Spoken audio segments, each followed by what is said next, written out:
Nadie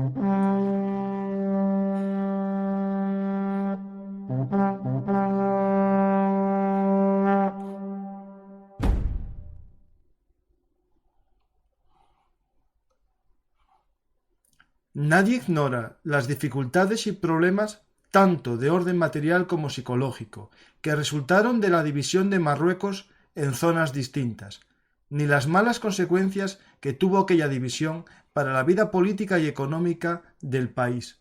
Estamos convencidos de que España, que supo colocarse al lado de Marruecos en los momentos difíciles, corresponderá a este deseo con su caballerosidad y su gallarda nobleza. Los marroquíes esperan con ansia en esta histórica reunión la eliminación de las fronteras que se erigen en el interior de su país y que constituyen el símbolo de una era desvanecida para siempre, la de la tutela y el protectorado. Mohamed V, el 5 de abril de 1956.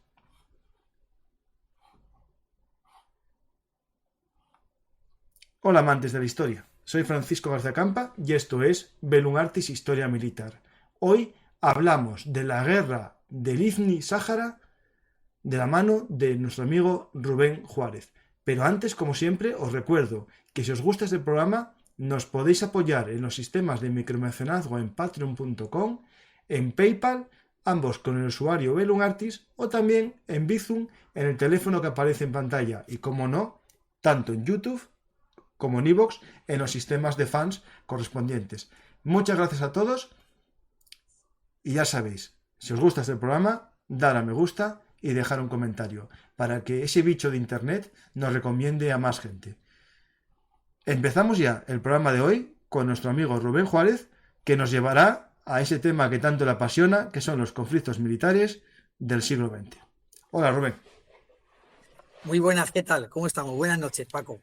Buenas, vamos a hoy a hablar de un tema muy interesante para los españoles, pero muy desconocido, que es la famosa guerra del Ifni, ¿no? O del Sáhara, porque tiene esos dos campos de batalla y se vincula también al momento, ¿no? del protectorado en Marruecos, también unos conflictos que hubo en lo que quedaba del Marruecos todavía español en aquella época, ¿no? Un poco posterior. Así es, así es. Bueno, es una guerra, es la guerra de Ifni y Sáhara, porque fueron en dos territorios. Hay mucha gente que dice que fue la guerra de Sidi Ifni, pero Sidi Ifni luego, vamos a ver luego unas trampas, Sidi Ifni era la capital del territorio de Ifni. Y también el Sáhara porque está mucho más abajo que la zona de Ifni y es también el mismo día cuando digamos que hay un ataque simultáneo a las tropas españolas el mismo día en el 57, el 23 de noviembre. Entonces, es una guerra, digamos que conjunta, Ifni-Sáhara.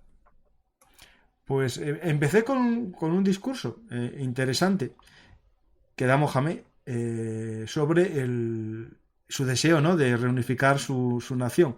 Y justo lo da y tengo aquí una foto de portada de un periódico de ese día, ¿no? De cuando estuvo en España ante Franco dando este discurso solicitando, ¿no? Que le devuelvan lo que en teoría es suyo. Veremos como que no es tan fácil decir que el Sáhara era marroquí, al igual que el Ifni, porque no existía Marruecos en el momento, ¿no? De que España tomó posesión de ello ya en el medievo casi. Pero bueno, vamos a viajar en el tiempo para conocer las raíces de este conflicto. Ya lo hicimos en otros programas, hablando un poco de la Hispania transfretana y las guarniciones españolas y portuguesas en el norte de México. Contamos algo sobre estas colonias del Sidi Ifni y un poco también del Sáhara. Pero antes de nada, es importante entender, ¿no? O conocer por qué tu pasión o tu interés por todo lo que tenga que ver con África, ¿no? Tiene que ver con tu visita o tu estancia en Níger, que recuerdas con tu libro Memorias de África a orillas del Níger, ¿no? Sí, bueno, así es. No es tampoco mucha, o sea, no hay tampoco mucha igualdad, por así decirlo, pero sí se puede decir que me gusta mucho la historia, y más la del siglo XX, la apasionante historia del siglo XX. Y bueno, y con respecto a este discurso que antes has leído del rey Mohamed V, Hay que decir que, bueno, que eso fue en el 56, cuando se crea la independencia de Marruecos, y cuando se pone a hablar de que España va a estar a la altura, es porque España bueno, al comenzar el siglo, junto con Francia, ha ocupado el protectorado marroquí, España y Marruecos, y ha habido, bueno, una segunda guerra de Marruecos. La primera guerra de Marruecos fue en el siglo XIX, del 59 al 60, y bueno, y España ganó la guerra en 6 meses de guerra. Hubo 4.000 muertos españoles, entre muertos por arma de fuego, más enfermedades, pero sea como fuere, esa fue la primera guerra de Marruecos. Y la segunda guerra de Marruecos, que es la guerra del Rif, es la guerra del protectorado propiamente dicho, que es del 1909 hasta el 27. Cuando se consigue esto pacificar junto con Francia, ¿qué es lo que pasa? Que está España, digamos que tiene un periodo tranquilo, por así decirlo, hasta el 56, cuando Marruecos se hace como país. En este momento, pues lo que pide el rey ahora marroquí, antes ha sido un sultanato o un grupo o un sultán al mando de un grupo de cabilas, que por cierto, las más belicosas, las más complicadas, las más conflictivas estaban en el norte, en la zona de España. Pues ahora el rey de Marruecos exige que España esté a la altura y que deje el protectorado, como así va a hacer junto con Francia, van a dejarlo. Y también luego vamos a ver unas trampas, que hay dos zonas que quieren que deje, que una es el Cabo Jubi, que es lo que está más abajo pegado con el Sáhara, y la otra es Ifni, que también vamos un poco a hablar de Ifni, por así decirlo. Y bueno, y el tema del libro que hice con respecto a la misión de Mali. Mali está en el centro de África, por así decirlo, en la parte sahariana, saheliana, y bueno, y el Sáhara occidental está en el Sáhara. Tiene un poco, o sea, tiene algo de similitud, tampoco mucho. Pues vamos a comenzar con las transparencias para que la gente que está en YouTube vea un poco visual, y los que nos escuchan en podcast, todo lo que se va a poner se va a explicar, por lo tanto no os preocupéis. Ahora mismo, mientras hablamos, se está viendo un vídeo de Bellum Artist Premium, que es una colaboración con el rinconmilitar.com, un nuevo proyecto para soldados. A lo mejor te interesa verlo, Rubén, este rinconmilitar.com, en el que se puede encontrar de todo, hasta acceso al ejército, acceso a la Guardia Civil, oposiciones, pero también para los militares que salen del ejército. Se va a crear una bolsa de empleo, se va a crear acceso a cursos de desempleo. Por lo tanto, tenéis ahí el Rincón Militar, pero también para aficionados que les interesa el tema. Pues ahí va a haber una pequeña sección, y si accedéis con el código BellumArtisHM tenéis un descuento, y solo por 25 euros anuales tenéis acceso a este nuevo proyecto. Pues, Rubén, empezamos con las transparencias y ya hice la cuña publicitaria que tengo que hacer de este proyecto en el que colaboro. Por lo tanto, vamos a empezar. Pero como siempre, recuerdo tu libro, Memorias de África, a orillas del Níger, que hicimos un programa juntos, el primero que hicimos, hablando del Sahel y de tu estancia allí entrenando a las tropas del Níger, ¿no? Pues vamos a empezar, ¿no?, con el programa de hoy, y nos vamos a la guerra del Ifni-Sáhara. Vamos a conocer un momento desconocido para muchos españoles. Yo creo que si salimos a la calle a día de hoy a preguntar qué es esto del Ifni-Sáhara, lo del Sáhara puede que sí, pero el Ifni le puede sonar a muchos algo exótico, como la Conchinchina, ¿no?, o Pernambuco. Ya verás cuando cuente y cuando veáis que cuando se eligió Ifni se confundieron de territorio. Bueno, vamos a ir poco a poco viéndolo, ¿no? Pero ahora vais a ver cómo. Bueno, hay dos tipos diferentes de. Una es Ifni, que es de España del siglo XIII, que luego lo perdimos, y otra es el Sáhara, que se consigue en la conferencia de Berlín en el siglo XIX con el reparto colonial de África por parte de Europa. Pues empezamos y vamos a esa introducción histórica, ¿no? Podemos empezar por el Ifni, ¿no? Porque es lo más antiguo, pues vamos a comenzar por ahí. ¿Está puesta ya la trampa? Sí. Tú pues no sé, pues yo no la veo. Es que no la veo. porque tú lo estabas viendo en YouTube. Pon tu PowerPoint mejor. Vale, voy a ver mi PowerPoint. A ver. A ver, ahora. Es que lo he cerrado, me caché la mano. A ver. Vamos a ver.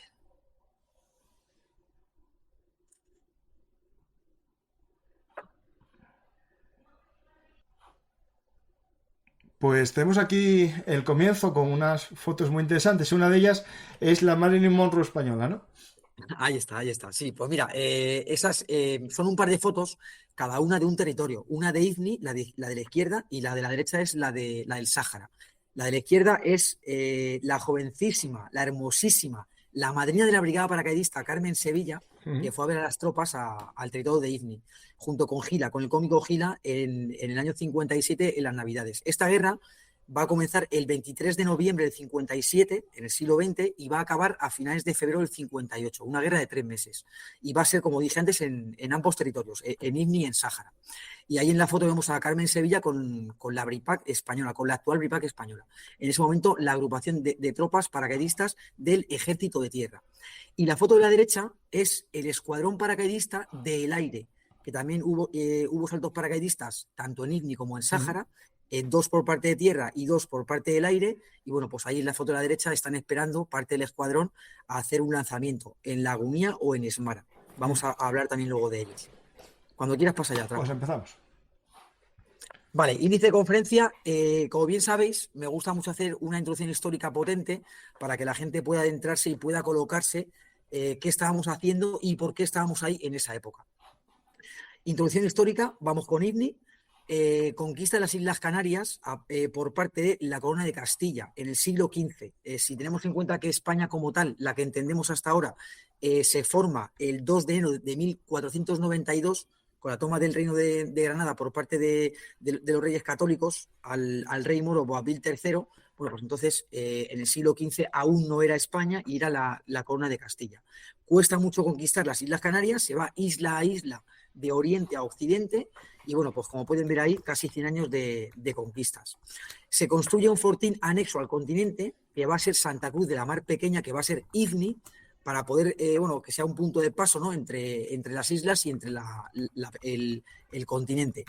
Pero este fortín, este Santa Cruz de la Mar Pequeña, que va a ser IFNI, se tiene que abandonar después de constantes ataques de las tribus locales y se deja 50 años después, en el 1524. Después de esa época hasta ahora, hasta el siglo XIX, hay nuevos intentos de recuperación de este fortín, de este lugar, pero nunca se consigue recuperar, ya sea por las tribus locales o ya sea porque en ese momento Ujú. no conviene hacerlo. 1860, final de la Primera Guerra de Marruecos, comienza en el 59, acaba en el 60, 6 meses de guerra, de octubre a abril. 4.000 muertos, como se dijo en un principio, españoles, no todos por arma de fuego, también está por enfermedades.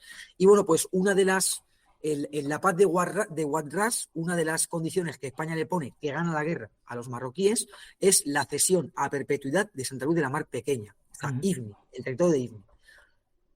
Pasa, por favor. Sí, sí. No, tú intenta no decir eso, que... Vale. Vale, bueno, ahí tenemos lo que es IFNI. A lo mejor no puede verse mucho más en un cómputo general, pero luego vamos a poner otras trampas en las que se puede ver cómo está enfocado en Marruecos y cómo está enfocado en África. Pero bueno, pero para que se hagan la idea, Sidi Ifni es la capital y Ifni es el territorio. Entonces, hay mucha gente que cae en el error de hablar de la guerra de Sidi Ifni. No, no, la guerra de Ifni o la guerra de Ujú. Ifni-Sáhara, como luego les demostraré. Pues vamos a ver un poco la situación, porque hay mucha gente que no situamos dónde está todo esto. Sí, Y vale, el IFNI, podemos decir que está en mitad del territorio marroquí, no es igual que el Sáhara, que así está al es. sur de Cabo Jubi, que también es un tema interesante esa colonia, pero Sí. el IFNI está metido dentro del Marruecos, ¿no? Ajá.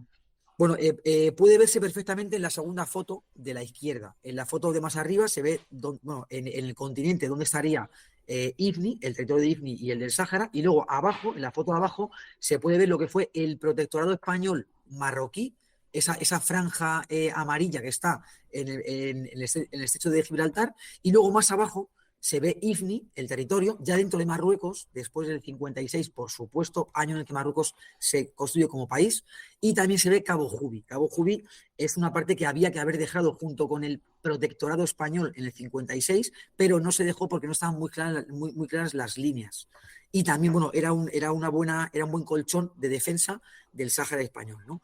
Y luego el Sáhara español, que está ahí más abajo, no tiene nada que ver con Marruecos, son saharauis, no son marroquíes, y también lo vamos a ir un poco viendo las fotos. La foto de la derecha, arriba, es el río Ifni y se ve cómo entra hacia el continente. Cuando se va en el 34, en plena república, cuando se le encarga al coronel Osvaldo Capaz recuperar de una vez por todas y ocupar Ifni, pues se van a pensar que en los escritos que tenían, que el río Ifni era el río que entraba, que es ese río, y pensaban que era ahí la construcción del sitio, pero luego vamos a demostrar que estaba en otro lugar diferente. Y la foto de abajo es una foto actual de Sidi Ifni, de la capital, la que se perdió en el 69. Vamos a ir luego poco a poco hablando de ello. Va. Pues vamos un poco a cómo este territorio colonial, que ya con la República se empieza a usar, ¿no? y a colonizar, se vincula a la independencia de Marruecos, ¿no? Porque es aquí cuando, claro, el nacionalismo marroquí comienza a reclamar los territorios perdidos, como ya vimos en el discurso inicial.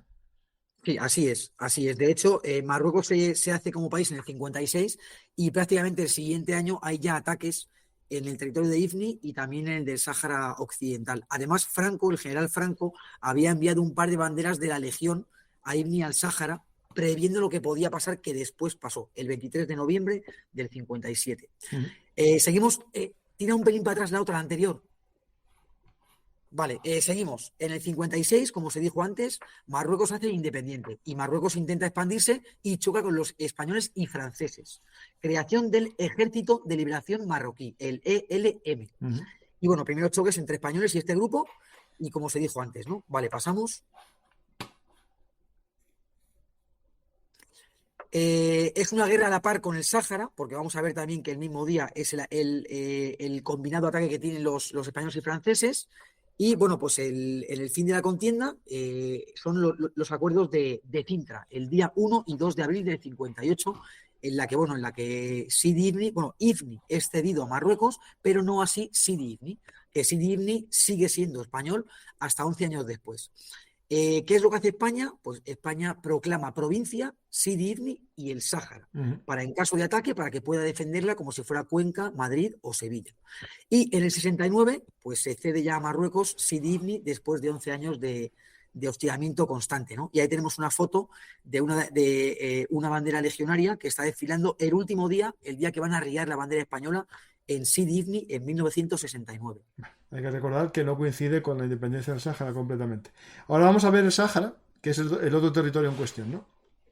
Así es. Ahora pasamos al Sáhara. El Sáhara, lejos de reclamarlo como tal en el siglo XIII, XIV o XV, Conferencia de Berlín, también luego veremos una traspa, una diapositiva, en la que se ve el reparto colonial africano por parte de Europa con la segunda revolución industrial, en la que, pues la corriente humanista, que dice que el hombre blanco está llamado a liderar todas las razas o subrazas, es la que hace ocupar África, pero la realidad es que lo que hace ocupar África es pues el uso de las materias primas para poder seguir con la industria, con la revolución industrial, por así decirlo, ¿no? Conferencia de Berlín, 1884-85. Reparto colonial de África por parte de Europa. Otto von Bismarck, el canciller, el recién canciller de la reunificada Alemania, es el anfitrión. Y bueno, pues ahí se ve que todos los países de Europa que ya están en la revolución industrial, no así como la primera, que nada más que aconteció en Gran Bretaña, en la segunda es toda Europa, más Japón, Estados Unidos y Rusia, pues estos países que quieren tener influencia en África, lo que tienen que hacer es, si vas a entrar a un territorio, tienes que llevar progreso.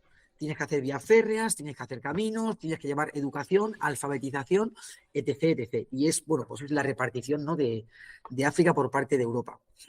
En esta conferencia se reconoce la soberanía y territorio del sur de Ifni, o sea, África Occidental española, por parte de España, además de Guinea Ecuatorial, que tenemos que dejarla en el 1968 en el proceso descolonizador de África por parte de la ONU.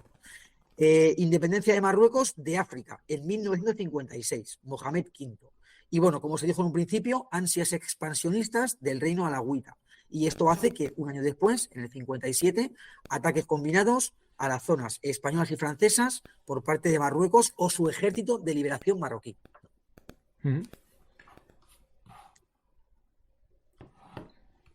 Vale, como se dijo en un principio, ¿no? Guerra a la par con Ifni, 23 del 11 del 57, pacificación de la zona y el Sáhara, como Sidi Ifni, se hace provincia española. Proceso descolonizador de la ONU. La ONU se fija en este territorio, como se fija en otros muchos en África, y eso hace que España se plantee muy mucho el seguir invirtiendo pues, material, vidas humanas, etc, etc. Entonces se fija un referéndum español para la independencia del pueblo saharaui, pero irrumpe el Frente Polisario en 1973. ¿Quién es el Frente Polisario? Bueno, pues es un grupo saharaui que lo que busca es liberarse de las metrópolis España y Francia y liberarse de las ansias De Marruecos. expansionistas de Marruecos y de Mauritania. España abandona el Sáhara en el 76, después de la Marcha Verde en el 75. Vamos también a hablar de la Marcha Verde. Y bueno, pues los saharauis se quedan luchando contra Marruecos y Mauritania. Hay que recordar un poco que incluso ideológicamente chocan con el nacionalismo marroquí, que es más conservador, y estos se parecen más a los movimientos un poco tipo egipcio de Nasser, tipo de Argelia, más revolucionarios, Argelia, ¿no? Libia, sí, sí, sí, Sí, sí. Del coronel Boumedienne y el coronel Gaddafi en esa sí. época, que eran de la órbita, de la élite del comunismo, Mm. porque como bien sabrás, al finalizar la Segunda Guerra Mundial, pues como Rusia, como la URSS no tiene colonias en África, se dedica a desestabilizar estos países para que las grandes potencias como Gran Bretaña y Francia, que son de Occidente, pues tengan problemas y al final esos países, esas regiones se fragmenten en países y puedan Mm. abrazar la doctrina comunista. Efectivamente. Y de hecho, muchas de Ataque. ellas cogen como símbolos incluso comunistas, Sí, muchos de sí. ellos. Pues vamos a ver cómo empieza todo, ¿no? Esta Vale, guerra del perfecto. 57, ¿no? Ajá. Vale, vamos también a hablar del ataque a gran escala en los territorios españoles y franceses el día que dije antes, el día D, el 23 de noviembre del 57, cómo se defiende Sidi Ifni, que prácticamente se puede decir que todas las posiciones de interior caen muy rápidamente o son asediadas y rodeadas y no van a caer pues porque tenemos muy reciente el desastre de Anual y lo que pasó en todas las posiciones, ¿no? Que fue en el 21 y estamos en el 57. Entonces Mm. toda la gente sabe lo que le puede pasar si rinden la posición, ¿no? También, por ejemplo, los defensores y los que van a liberar, pues se afanan mucho más para que esto no pase. Defensa en las zonas costeras de la zona del Sáhara y operaciones conjuntas en el Sáhara con Francia. ¿Es el fin de la guerra? No, porque luego vamos a demostrar que va a haber constantemente hostigamientos, tanto del Frente Polisario como de los marroquíes, hasta que por fin, bueno, hasta que dejamos los territorios, ¿no? Mm. Y al final, acuerdos de cesión de Ifni, como se dijo antes, en el 58. Vale, Sáhara y Sidi Ifni, ahí pongo Sidi Ifni ya en negrita porque ya no está Ifni, ya está Solo Sidi la Ifni. ciudad. Ujú. Claro, con la capital. Son declarados provincia española. La Marcha Verde en el 75, vamos a hablar de ella. Y por supuesto, cómo no, vamos a hablar de los lanzamientos paracaidistas en tiempo de guerra que tiene España, que tiene 4 y los 4 se han dado en este conflicto, en el conflicto de Ifni-Sáhara. Tenemos 4 en Tiluín, que se produce en Ifni, el 29 de noviembre del 57, primer salto paracaidista en tiempo de guerra, a cargo de la séptima compañía de la agrupación de banderas paracaidistas del Ejército de Tierra. El segundo salto, que no es el segundo salto, es el cuarto, pero el segundo salto de tierra, Mm. se produce en Erkun, también en Ifni, el 19 del 2 del 58, la primera compañía de la primera bandera.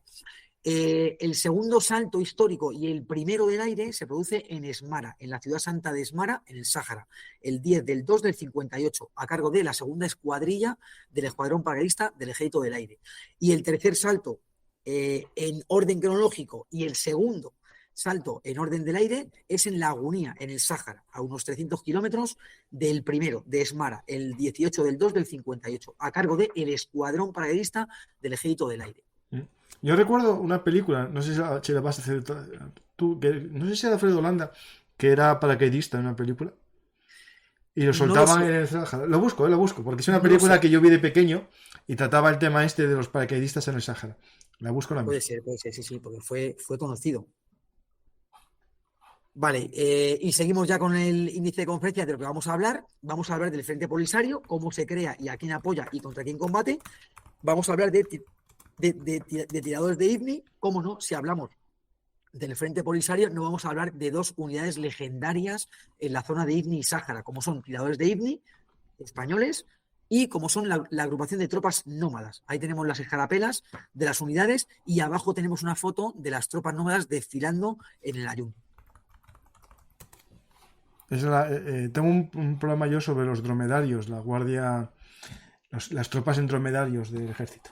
De Ajá. hecho, yo recordé en ese programa mi carné de conductor de dromedarios que te lo daban en los coches de choque, que es una Madre mía. tontería, pero existe de verdad. Se creó en la Mili. En la Qué Mili era un bueno. carné como de papel rosa que te Ajá. permitía conducir dromedarios. Qué bueno. Lo hay Sí, sí. en versión militar y pues bueno, se convirtió en Ajá. versión chorras en los coches de choque, ¿no? Ajá. Vale, y ya para finalizar, vamos a ver la reacción de bajas españolas en la contienda. Hubo más de 400 bajas mortales, además de decenas de desaparecidos y centenas de heridos, y conclusiones de la guerra de Ifni-Sáhara. Ahí pueden ver en la foto de la derecha claramente dónde está ubicado Ifni, el territorio de Ifni. Efectivamente está en pleno Marruecos, y el cabo Jubi, que es la parte que está amarillo más claro, que es el colchón del que hablé antes entre el actual Marruecos y entre el Sáhara Occidental español. Mm. Pues vamos a ver un poco del Vale, IGNI. comenzamos con Indy. Entonces, bueno, ahí tenemos la foto que le puse antes, en la que se puede ver, bueno, lo que está marcado en rojo alrededor de Sidibni son 6 kilómetros a la redonda, que fue lo que se defendió cuando se atacó el territorio de Ifni, y fue lo que nos quedamos, por así decirlo. Todo se evacuó de interior hasta el litoral y nos quedamos en Sidibni. Bueno, Ifni es un territorio al suroeste de Marruecos. Fue provincia española hasta el 30 de junio del 69, en la que se cedió a Marruecos, con capital Sidi Ifni. Tenemos 80 kilómetros de costa y 25 kilómetros hacia el interior de esta. Y está a unos 300 kilómetros al norte de la isla de Lanzarote. Población actual, tribu bereber Bajamari. O sea, no tiene nada que ver con los marroquíes. La religión, el Islam, como no, como en todo el Sahel y el Mm. Sáhara, y la lengua, el árabe.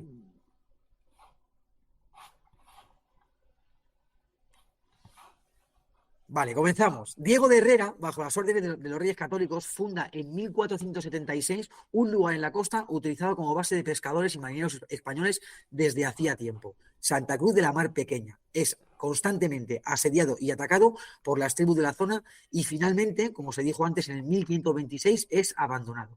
En la Guerra de Marruecos, como se dijo antes, en el siglo XIX a mediados, en el artículo 8 se acuerda la cesión a perpetuidad de Santa Cruz de la Mar Pequeña. Ahora nos falta ubicarlo geográficamente.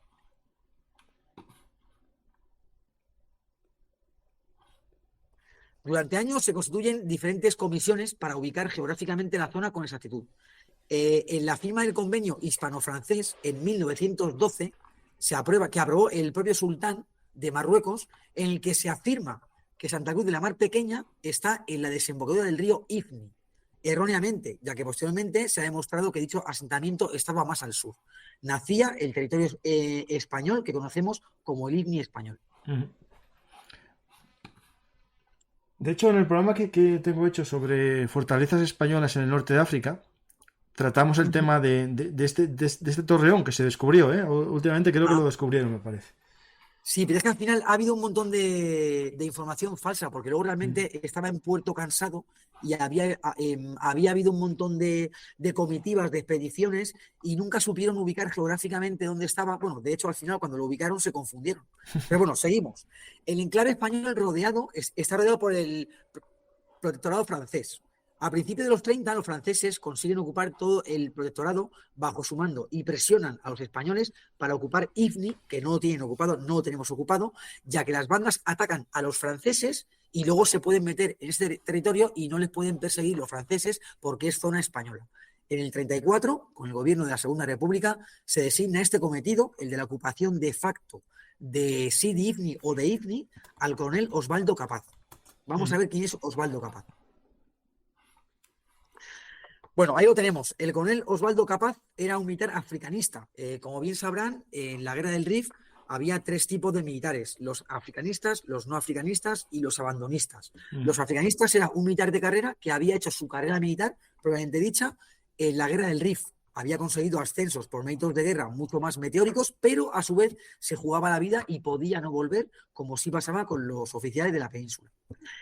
En la guerra del Rif, como se dijo antes, había hecho de todo tipo de cosas. Era capitán de la policía indígena en la guerra del Rif y de comandante sometió a una serie de cabilas en La Gomara, con un arca de unos 1000 hombres y apoyado por la aviación y la armada. Entró en Chagüen el 10 de agosto del 26, Ciudad Santa, Chagüen. tenía fama de militar y brillantes cualidades políticas de convencimiento y disuasión. El 6 de abril del 34 desembarca en Ifni y tras contactos con los autóctonos y los lugareños toma en el nombre de España Sidi Ifni. Ese mismo año es ascendido a general, el general Osvaldo Capaz. Y bueno, en el 36, como curiosidad, ¿no? Como comandante general de Ceuta, voló a Madrid y le cogió el golpe de Estado del 36 en la capital. Fue arrestado, acusado de secundar el golpe de Estado, aunque él siempre dijo que no, pero bueno, finalmente, pues en un juicio sumarísimo, fue fusilado, ¿no? Claro, los africanistas eran todos sospechosos de participar en el alzamiento. Bueno, estudios posteriores han ubicado geográficamente Santa Cruz de la Mar Pequeña en Puerto Cansado, Argila. La trampa siguiente van a ver perfectamente dónde son las diferentes posibles ubicaciones de Ifni. El coronel Osvaldo Capaz, bueno, vale, ahí tenemos la trampa. Vale. Vale, hasta el 52 Ifni tiene estatus de protectorado. En adelante será parte del África Occidental española, las colonias del Sáhara español y Cabo Jubi. Y luego, como se dijo antes, en el 58, después de los acuerdos de Cintra, se convierten en provincias españolas el África Occidental del Sáhara y Sidi Ifni. Bueno, ahí tenemos en la imagen esa los diferentes puntos en los que decían que podía ubicarse Santa Cruz de la Mar Pequeña, según Coello, según Fernández Duro, según Alcalá Ganiano, pero realmente lo que se ha demostrado es que lo que decían Cerneval y La Chapelle era lo real, que estaba en Puerto Cansado, que estaba mucho más cerca de las islas orientales de Islas Canarias y también había pues ahí un cauce de río, ¿no? Para poder ubicarlo, ¿no? Esa es Muy pequeñito el río, ¿no? Sí, había un lío de la hostia ahí, efectivamente. Vale, pasa a la siguiente. Pasamos al Sáhara. Bueno, el Sáhara español, el Sáhara occidental. Como os dijo en un principio, 1884, Conferencia de Berlín, reparto colonial. El Sáhara, provincia española, desde el 58 hasta el 76. Por lo cual, si tenemos en cuenta que España coge el Sáhara como suyo en la Conferencia de Berlín, pues tenemos que el Sáhara es español desde 1884 hasta 1976, hasta la Marcha Verde. Tenemos dos subdivisiones. Al norte está Saguía el Hamra y al sur está el Río de Oro, con capital en Layún. Idioma español y Hassania, dialecto del árabe.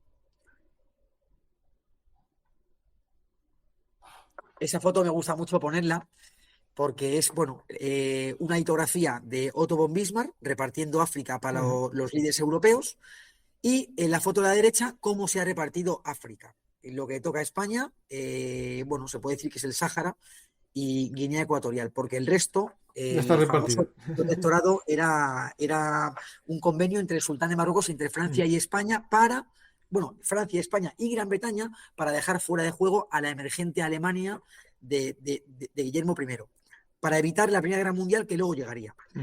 En la Conferencia de Berlín, España hace valer sus derechos en la zona entre el Cabo Bujador y el Cabo Blanco, que son justamente de una punta a otra, de norte a sur, lo que es el África Occidental sahariana, bueno, y acuerdos con diferentes tribus y ocupación del territorio. Nunca tuvieron ningún tipo de autoridad los diferentes sultanes marroquíes. Esto es importante decirlo.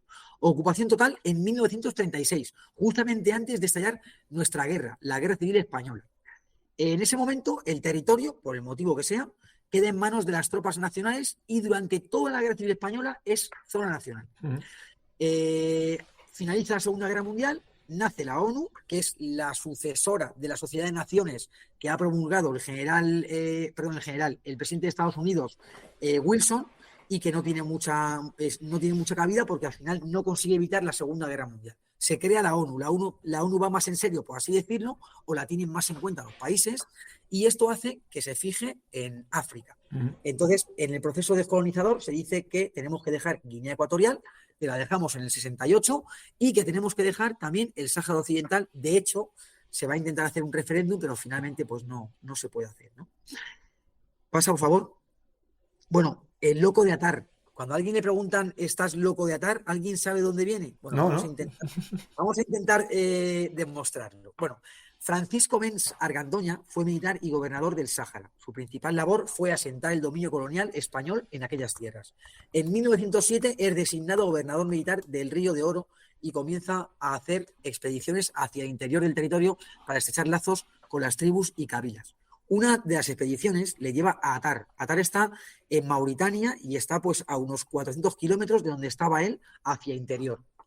Un destacamento, le lleva a Atar a presentar sus credenciales a un destacamento francés que está allí. Se vuelve hacia la zona y se va, y son 400 kilómetros en 40 días, con su mejala. Él es el único europeo. A partir de ese momento, el momento en el que él llega a ese destacamento francés a decirle, oye, que somos españoles, o yo por lo menos soy español, vengo con 40 saharauis y bueno, yo estoy a la otra parte del desierto, que sepas que estamos ahí, que lo sepas. Bueno, pues los franceses no se lo pueden creer, porque no se pueden creer que no haya sido baja el primer día, que no lo degollen y se lo coman las alimañas. Entonces, desde ese momento, a este hombre, al general Benz, que ahí sería teniente coronel o comandante, le llaman el loco de Atar. No sé, o sea, he buscado por muchos sitios y he intentado entender si la famosa frase, el famoso refrán del loco de Atar es por este hombre y no lo he encontrado por ningún lado, pero puede ser perfectamente porque es de la época en la que se decía. Sí. O se le pueda usar perfectamente para él también. Sí. Pues seguimos con cómo se va ocupando el territorio, ¿no? Sí. En el 16 ocupó Cabo Jubi en calidad de protectorado y su ciudad principal fue llamada Villa Benz en su honor. En el 20 ocupó La Güera, el Cabo Blanco, que es la otra parte, la parte contraria, tras negociar con las tribus. Su labor fue encomiable para el asentamiento de las tropas españolas y publicó en 1947 un libro llamado Mis Memorias, 22 años en el desierto. Pues ahora vamos a ver. Habrá que buscarlo. Sí, pero ya está descatalogado seguramente. No, estoy buscando, sí. Yo lo busqué en su día y bueno, de hecho, busqué otro libro hace ya unos un par o 3 años que se llamaba Crónicas de Afganistán, de Jorge Melgarejo. ¿Te puedes creer que cuando fui a comprarlo y ponía 150 euros, dije, no, pues para hacer esta no va, porque entonces me divorcio? No, tú ten en cuenta que eso lo hacen mucho, incluso mi libro de Cayo Mario, en algún momento en Amazon está a 150. No lo pude comprar. Pues a lo mejor está igual, seguramente. Sí. Bueno, pues ahí tenemos dónde está Atar, ubicado geográficamente, y ese periplo que hizo el teniente coronel Benz con su mejara de 40 hombres, llegando en 40 días y 40 noches para presentar sus credenciales a ese destacamento francés. Curioso, muy esto curioso. Ya no es vuestro, a partir de ahora es España. Vale, pasamos al Sáhara. 1956, independencia de Marruecos de Francia. Entrega del protectorado español, pero no se cede Cabo Jubi por ser de especial importancia para la defensa de las Islas Canarias y además hacer de colchón entre el Sáhara Occidental y entre Marruecos. Además, tampoco estaban muy claros los límites de Marruecos, por lo cual, pues, qué mejor motivo para no entregarlo, ¿no? La idea del reino alagüita del Gran Marruecos es también con el Sáhara, también metiendo el Sáhara. Históricamente no tiene nada que ver con los saharauis, pero ellos lo tienen como el Gran Marruecos. Ataque a todas las posiciones el día D, el 23 del 11 del 57. ¿Cuándo se ocupan los diferentes puntos de los que hemos hablado antes? 1884, el Río del Oro, que es la parte sur del Sáhara. 1912 Saguía el Amra, la parte norte. En el 16 el Cabo Jubi, que es la parte más al sur. En el 24 La Güera. En el 56 independencia de Marruecos. Y ya pues en ese momento intento de expansión del reino alagüita y ataques en coordinación contra Ibni y contra el Sáhara. Y bueno, estos ataques en parte eran más que del ejército, ¿no? De esas milicias del Partido Nacionalista Marroquí, ¿no? Sí, así es, de una milicia. Pero pero que luego realmente va a demostrarse que estaba detrás Marruecos. Sí. Los abuelos de Sintra, claro, el día 1-2 de abril del 58 se van a sentar Marruecos y España a negociar qué es lo que le ceden a Marruecos, por lo cual está claro que era Marruecos el que estaba detrás. Vale, pasamos. Sintra, acuerdos 1 y 2 de abril del 58 y el Sáhara se convierte en provincia española para poder defenderla con todo tipo de armamento en caso de un nuevo enfrentamiento. Importante decir aquí, cuando comienza la guerra de Ibn Sáhara, en el 57, Estados Unidos no le deja a España usar su armamento que le ha comprado a Estados Unidos de la Segunda Guerra Mundial. Porque Estados Unidos entiende que es una guerra colonial y no quiere que la balanza se decante en favor de un país o de otro, máximo cuando Estados Unidos tiene muy buenas relaciones con Marruecos y aún las sigue teniendo. Entonces, lo que hace España cuando acaba esta guerra ha perdido parte de Ifni y el Cabo Jubi, y lo que hace es declarar el Sáhara y Sidi Ifni provincias españolas para poder defenderlas como si fuera cualquier parte. ¿Y ese truco funcionó con las armas americanas? ¿Las pudo usar o siguió sin poder usarlas? Pues luego vamos a verlo, pero es que después no va a haber más guerra posible, porque la guerra va a acabar y luego va a haber hostigamientos, y luego con la Marcha Verde 350.000 civiles y 25.000 militares. Eso no dispara nadie. No se pudo pegar ni un solo tiro, efectivamente. Además, con Franco agonizando, se aprovechó muy bien el momento. Sí. Ahí tuvo un papel muy, muy complicado y muy crítico el rey Juan Carlos, el príncipe de la época, Juan Carlos. Bueno, ¿qué hacen los marroquíes cuando se llega al final de esta guerra, en el 58? Pues guerra de guerrillas, hostigamientos constantes a las tropas españolas y francesas.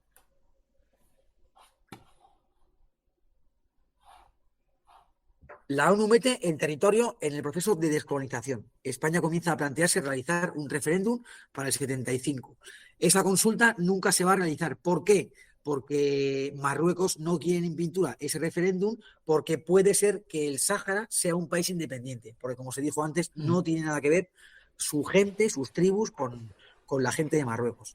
Se monta la Marcha Verde el 6 de noviembre, dura 3 días realmente, del 6 al 9 de noviembre, y bueno, como bien saben, Franco murió el 20 de noviembre, no estaba para poder hacer ninguna acción hostil. De hecho, se intentó esa Marcha Verde en el 74, porque Franco también tuvo un episodio clínico, pero al final se recuperó y entonces pues tuvieron que otra vez tirar para atrás las tropas. En el 76, el 26 de febrero, España abandona el territorio. El Frente Polisario proclama la República Árabe Saharaui Democrática, el RASD. Guerra de liberación contra Marruecos y Mauritania a partir de ese momento por parte del Frente Polisario.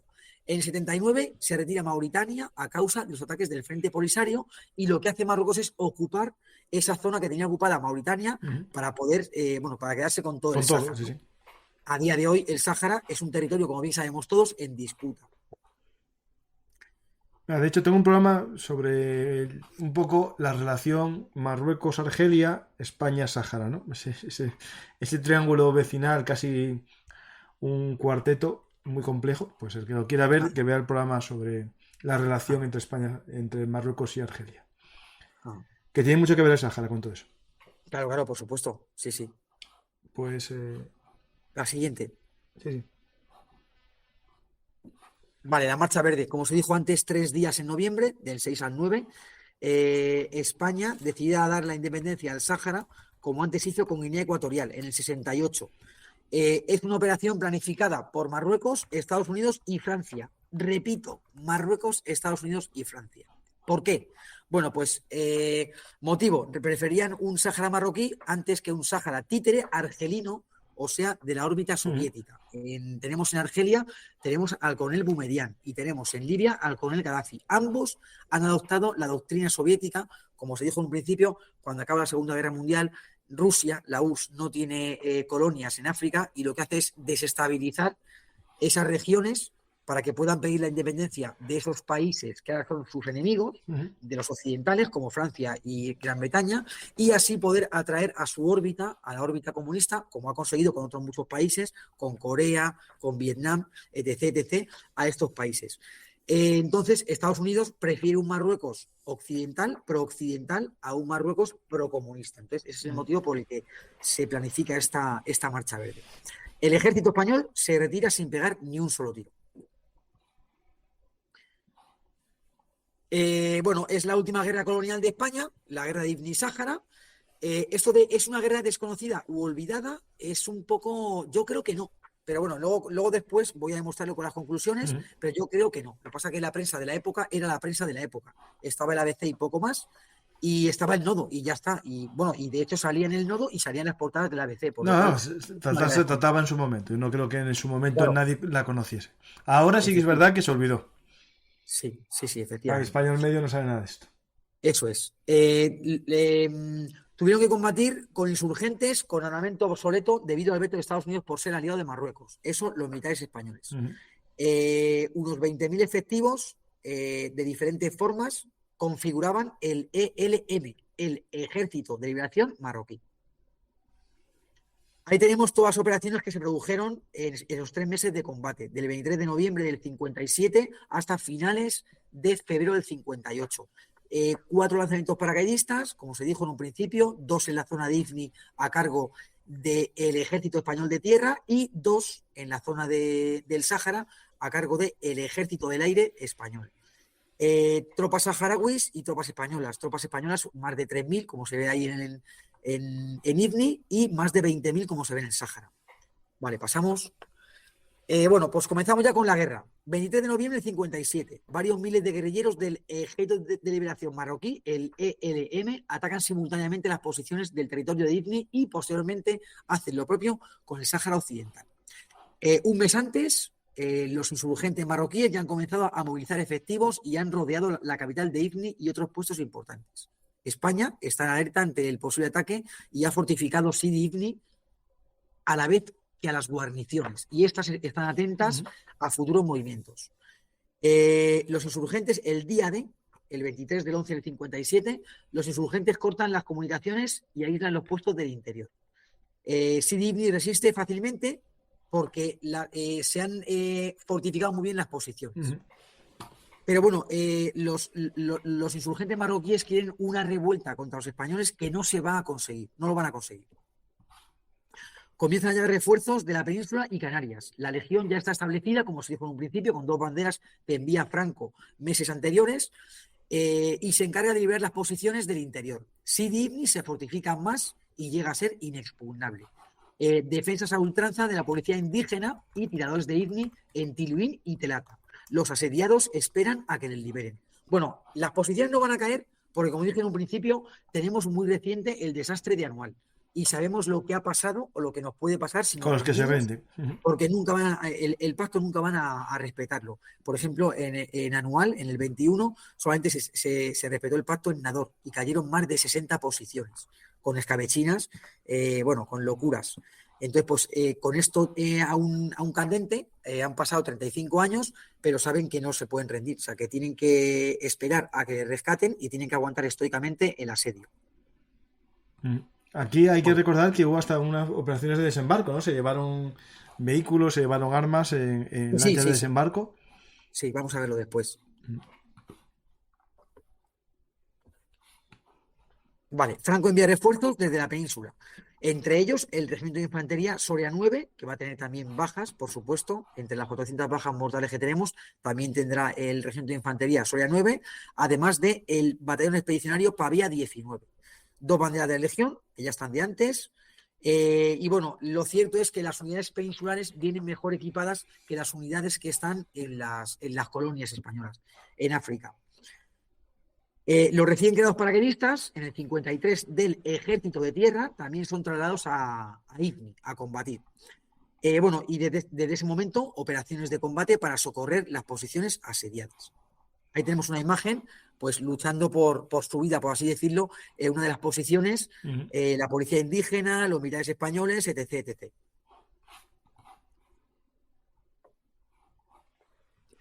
Operación Netol, liberación de todas las posiciones de interior. Se idea desde Sidi Ifni, se tiene que ir a todas las posiciones para poder liberar. El objetivo es llegar por fuerza, liberar a los sitiados, dinamitar todas las posiciones y volverse con lo que se pueda. El 24 de noviembre del 57, tan solo un día después de ese ataque combinado en Ifni y en el Sáhara, la tercera sección de la 7ª compañía de la agrupación de banderas de paracaidistas parte para liberar el puesto de Telata, al mando de Ortiz de Zárate, el teniente Antonio Ortiz de Zárate y Sánchez de Movellán, de la 2ª bandera paracaidista.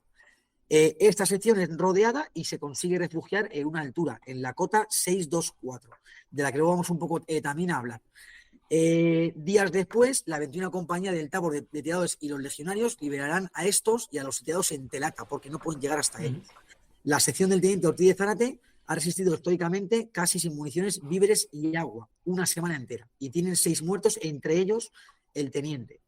En el momento en el que el teniente muere, que muere el primer día de la defensiva que montan en esa cota, en la cota 624, pues a pesar de que hay un brigada practicante y un capitán médico, el mando, cuando muere el teniente de las armas, lo asume el sargento Juan Moncadas Pujol. El teniente y el sargento son condecorados con la medalla militar individual y la sección con la medalla militar colectiva, esta que se puede poner en la bocamanga. Y ahí tenemos en sí la medalla que le corresponde al teniente y al sargento, que es la segunda condecoración en importancia después de la Cruz Laureada de San Fernando.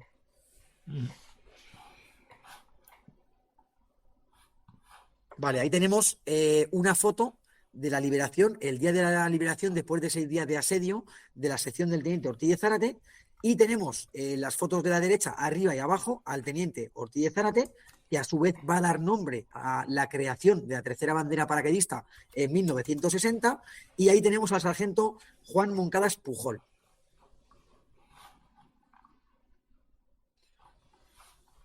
Operación Pañuelo, objetivo, liberar la posición de Tiluín, rescatar a los sitiados y volar los fuertes o bloqueados que no se puedan defender, replegarse a Sidi Ifni y seguir con la fortificación. Aquí, en esta operación, en la operación Pañuelo, se va a dar el primer salto de guerra, el primer lanzamiento paracaidista de guerra, y lo va a hacer la agrupación de banderas paracaidistas del Ejército de Tierra. Lo va a hacer la 7ª compañía, en Tiluín. Los rebeldes huyen ante el desconcierto que supone ver a la tropa de élite descender en paracaídas. Los paracaidistas son recibidos entre vítores por los sitiados que les dejan entrar en la posición. El 3 de diciembre, fíjense, porque el salto paracaidista está ideado para reforzar la posición, no para liberarla, para reforzarla. Luego van a llegar por tierra el 3 de diciembre los legionarios que van a ser los que liberen a los que han saltado en paracaídas más a los sitiados. Bueno, se marcha para Sidi Ifni, no sin antes volar el campamento de Tiluín y arriar la bandera. La única foto que se tiene real del salto de guerra, del primer salto de guerra, es la que está arriba. Y esa foto la realizó, creo que un brigada enfermero o un brigada practicante desde Tiluín. Esa foto es real, en el momento del salto. Y bueno, luego ahí se pueden ver abajo pues la DZ, la drop zone, la zona de lanzamientos Tiluín, ese mismo día. Bueno, el 29 de noviembre es el salto, el 23 son todos los puestos simultáneamente atacados en la zona de Ifni y en la zona del Sáhara, y se idea esta operación para poder socorrer a los sitiados. ¿Cuánta gente va a lanzarse al vacío? 75 paracaidistas de la 7ª compañía. No olvidemos que la tercera sección de la 7ª compañía está asediada y aislada con el teniente Ortiz de Zárate. He puesto ahí OK porque es 0 bajas, 0 killers, porque bueno, quiere decir, eso se puso de moda en la Primera Guerra Mundial y antes en la Guerra de Secesión. En los partes de baja se ponía siempre 126 killers, 3.520 killers, y ya cuando fue llegando el final de la guerra, pues se ponía OK, 0 muertos. Cero muertos. Entonces quiere decir que no hay muertos ni heridos por armas de fuego en esta operación, pero que a lo mejor hay pues contusos, ¿no? De un salto paracaidista, pues el tobillo o lo que fuese, ¿no? Vale, pasamos a la siguiente. Durante la noche del 28 de noviembre, un día antes del salto, la 7ª compañía realizó los preparativos en el aeródromo de Sidi Ifni. Lanzamiento a la menor altura posible para estar el menor tiempo a merced de los tiradores rebeldes. ¿Qué es lo que almorzaron por la mañana? Café con leche y torrijas. Muy español. A las 10:16 despegaron los 5 Junker 52 y una vez en tierra, curioso, los paracaidistas se reagruparon y entraron entre vítores al fuerte de Tiluín. Como curiosidad, tuvieron que recoger los paracaídas porque eran muy caros en esa época y bueno, pues los pudieron recoger, ¿no? El capitán Juan Sánchez Duque es el jefe de esa compañía y se hace cargo de la defensa de Tiluín. Vale, pasa. Bueno, esta es una de las arengas que más me emociona, ¿no? Junto con la que le dio el teniente del Primo de Rivera al regimiento Alcántara en las cargas del Batel, en el desastre de Anual, y bueno, y muchas de las que se dan en Anual, ¿no? Por ejemplo, el comandante Benítez o el general Navarro. Bueno, pues esta es de las que más me gusta, ¿no? Ese hombre que ven ahí es el comandante don Tomás Payás Sierra, medalla militar individual en la Guerra Civil Española como soldado en las tropas de montaña y creador de la actual brigada paracaidista, de la agrupación de banderas paracaidistas, como comandante. Si quieres, En este momento, Dime, dime. No, si quieres leo yo la proclama. Yo casi mejor prefiero leerlo yo, que es que me gusta mucho Ah, leerlo, vale, lo siento. perfecto, sí, sí. Lo siento, lo siento. Bueno, pues en ese momento el comandante Payá Sierra, que ha fundado la actual BRIPAC, por así decirlo, está de jefe de la segunda bandera. Entonces, ¿qué es lo que le dice a esa compañía que va a saltar? A la séptima compañía.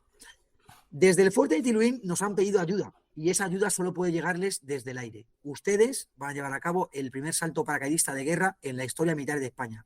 No sabemos con seguridad cuál es la situación actual del fuerte. Puede haber caído ya en manos de los moros y lo que es seguro es que a ustedes les están esperando abajo y su destino será incierto. Su deber es ir allí y es un honor no solo para la séptima compañía, sino para toda la agrupación haber sido elegidos para esta misión. Quizá nos vuelva a ver, pero sabed que os llevaré para siempre en mi pensamiento. Imagínate cómo se quedan los saltadores antes de embarcar después de esta arenga. Imagínate. Hombre, al final yo lo pondría un poco más optimista. Pues tuvo suerte que los vio todos. Sí, efectivamente, efectivamente. Pues Bueno, ahí tenemos a el militar, o sea, el primer salto de guerra y el más antiguo en el salto de guerra es el jefe de la compañía, el capitán Sánchez Duque.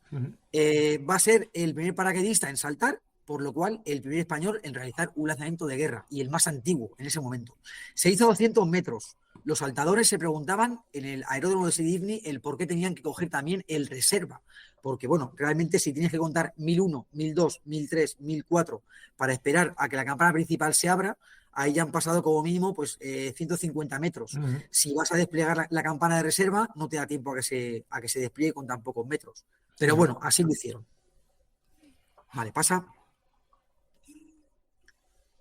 El teniente Soto se las ingenió para poder recoger todo el material de salto y los propios paracaídas tras el lanzamiento. Cada equipo costaba la friolera de 30.000 pesetas, una fortuna en esa época. La Legión llega por tierra el 5 de diciembre, perdón, llega por tierra el 3 de diciembre, pero el 5 de diciembre se destruye todo y se evacúa la posición a Sidi Ifni. Ahí tenemos dos fotos de lo que es ahora y lo que fue antes. Sidi Ifni. DZ Erkun, segundo salto paracaidista de la agrupación de banderas paracaidistas del Ejército de Tierra y cuarto salto en esta guerra. Porque tenemos uno de tierra, dos del aire y uno de tierra. Este va a ser el último de tierra. En la operación Pegaso está contemplado que la primera bandera paracaidista, fíjate lo que te digo, primera bandera, 500 tíos, salten en la DZ, Taberkut, Asif, Akedou, Buccini y Erkun. 4 zonas de lanzamiento. La segunda bandera de la brigada paracaidista y la sexta bandera de la Legión avanzarían por tierra de sur a norte y se encontrarían con los compañeros. Tuvieron duros combates y varias bajas durante el avance. Finalmente, ante la imposibilidad de que puedan garantizar y asegurar que las tropas terrestres puedan llegar a la zona de lanzamientos cuando se lance a la bandera paracaidista, la primera bandera paracaidista, solamente se realiza un lanzamiento y va a ser en la zona de Erkun. 142 paracaidistas de la primera compañía y la sección de máquinas medias de la quinta compañía. En la época esa, la quinta compañía era la compañía de armas, no la de servicios. Luego con el tiempo cambió. Actualmente la BRIPAC tiene 3 compañías, bueno, las banderas paracaidistas tienen 3 compañías de fusiles, una cuarta, novena o 14 compañía de armas de apoyo y una quinta, décima o 15 compañía de servicios. Pero la Legión lo tiene al revés. Tiene la cuarta de servicios y la quinta de apoyos, y también la BRIPAC al fundarse lo tenía al revés, por lo cual la quinta compañía tenía a la sección de máquinas medias que actualmente está en la cuarta compañía. ¿Y aquí en máquinas medias qué hablamos? ¿De ametralladoras pesadas y algún sistema de artillería ligera? De las MG-42. Vale. Las MG-42. Vale, o sea, ametralladoras. Vale, ahí tenemos salto de guerra en las proximidades de la localidad del mismo nombre, de Erkun, de Z Erkun, el 19 del 2 del 58.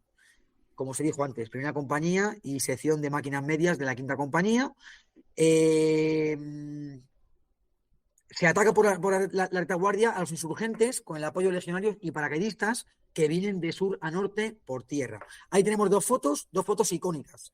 En la foto de arriba es una foto real de dentro del avión antes de saltar en paracaídas. El que está mirando por la ventanilla es el capitán Pedrosa. Y luego en la segunda foto, el famoso Junker 52, que es el encargado de lanzar a los paracaidistas en Ifni, en la guerra de Ifni, en los saltos de guerra.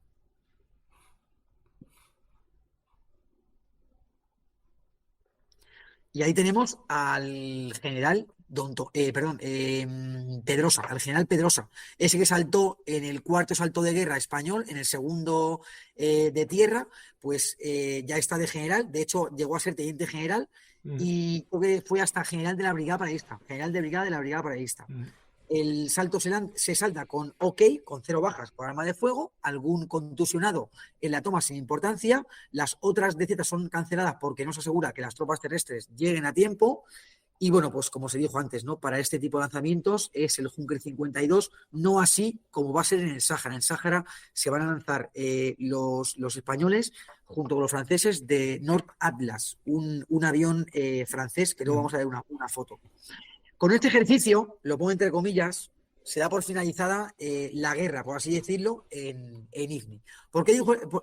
No es un ejercicio como tal, es un salto de guerra.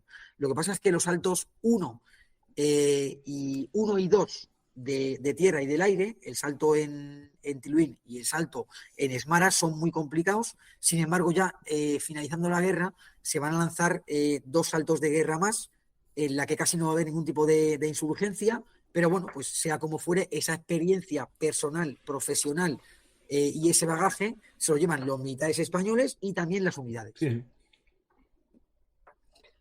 El salto se realiza con un eje de pasada de 120 grados y a 656 pies, 200 metros. De las 5 patrullas, una, la del capitán Pedrosa, además, qué coincidencia, la del capitán Pedrosa cae fuera de la zona a causa del viento. Y A unos a 200 metros, ¿te puede mover tanto el viento? A ver, en ¿O principio no, saltaron pero mal?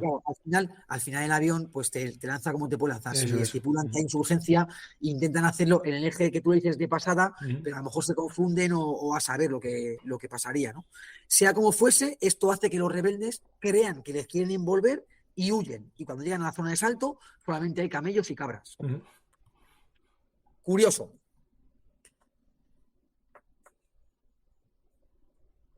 Vale, otra vez pasamos, la siguiente. Vale, bueno, pues tras finalizar la guerra y volver cada unidad a su respectivo emplazamiento, en la península, el general Gómez Zamayoa, héroe de la Guerra Civil y de la División Azul y gobernador de África Occidental, o sea, que es el Sáhara más Sidi Ifni, en esa época, y que dirigió las operaciones de guerra, le envía una carta al jefe de la agrupación de banderas paracaidistas, al teniente coronel Ignacio Crespo del Castillo, en la que le felicita por entrar en combate de esas tropas tan bisoñas. También, como curiosidad, en la actual BRIPAC hay unos mandatos, unas promesas y un ideario paracaidista. Bueno, pues en el ideario paracaidista, en uno de sus mandatos, se decía así, se rezaba así: paracaidista, el libro de tu historia está en blanco, no escatimes tu sangre para escribir en él páginas de gloria. Cuando acabe esta guerra, cuando acaba la guerra de Ibn Sáhara, eso va a cambiar y se va a ver lo que leemos ahora todos los días en la Brigada Paracaidista por las mañanas. En IFNI se abrió el libro de nuestra historia. No escatimar tu sangre para escribir en él páginas de gloria. Además, también ahí tenemos la oración paracaidista en la parte derecha, que es lo que se recita a día de hoy todos los días antes de iniciar pues todo, ¿no? El día a día de la unidad, de la brigada paracaidista. Pues es interesante que por suerte, ¿no? Para los españoles no hubo mucha sangre para escribir esa primera página. Sí, efectivamente. Bueno, hubo sangre, no en los saltos paracaidistas, pero sí Sí, cuando, sí, o en sea, los avances, sí, sí. claro, en los avances, en la guerra de Ibn Sahara mueren unos 400 militares españoles. O ¿Y sea, son bastantes. paracaidistas en tierra? Sí, sí, también legionarios, paracaidistas. La verdad es que no sé exactamente cuántos murieron, pero más de 20 sí murieron. Ujú. Más de 20. Bueno, el Sáhara. Esta colonia española era muchísimo más grande en extensión que Ifni, pero poco se habla de ella. Era una zona más llana y menos escarpada, me refiero geográfica y orográficamente hablando. Los vehículos pueden moverse con más rapidez y eficacia para perseguir al enemigo o prestar apoyos. El ataque en el Sáhara Occidental se va a producir el mismo día, el día D, que en Sidi Ifni. Pero aquí Francia va a ser nuestro aliado, puesto que ha combatido meses antes en Mauritania con los rebeldes. Y además la aviación militar franco-española ataca y destruye las posiciones enemigas. Lanzamientos paracaidistas del Escuadrón de Aviación del Ejército del Aire desde aeronaves francesas, Nord Atlas.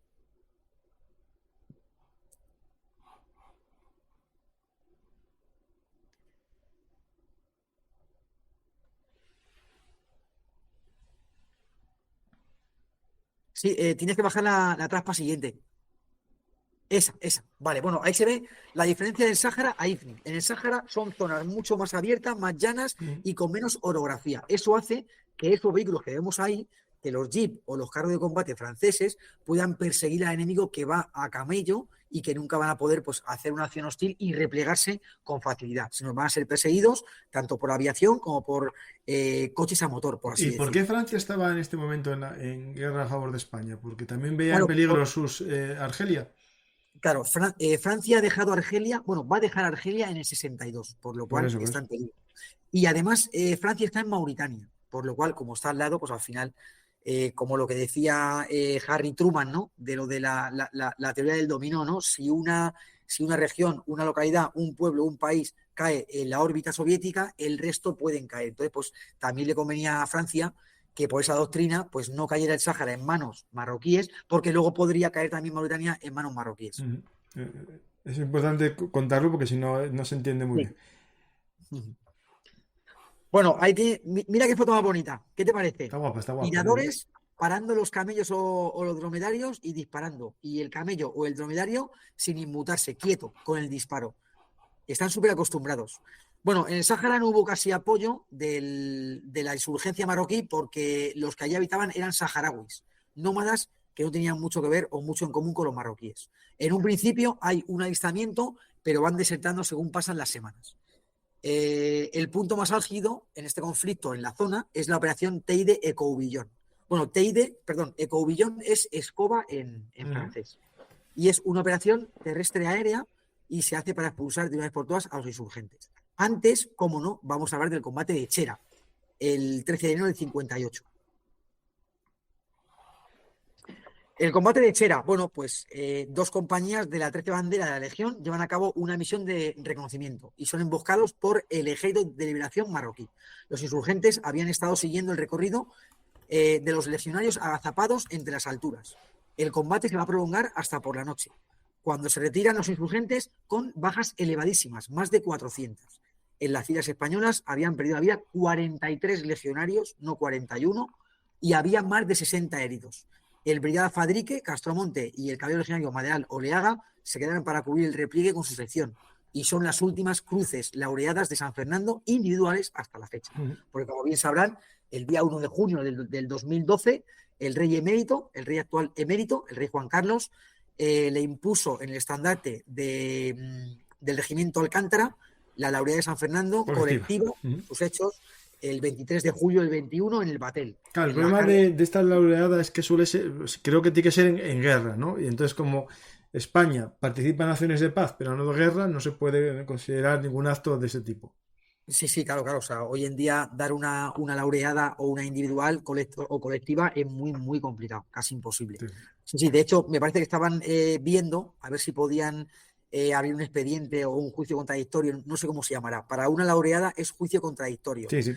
y para una individual no sé cómo se llamará, pero creo que tenían pensado o intentar proponer para una individual, medalla militar individual, que es la segunda en orden en condecoraciones, al comandante Baró, ese que murió, uno de los 7 que murieron agentes del CNI Sí. en el 2003 en Irak, pero de momento no sé Mm. cómo está, en qué estado está, si han abierto el juicio contradictorio, no, la verdad es que no lo sé, no lo sé.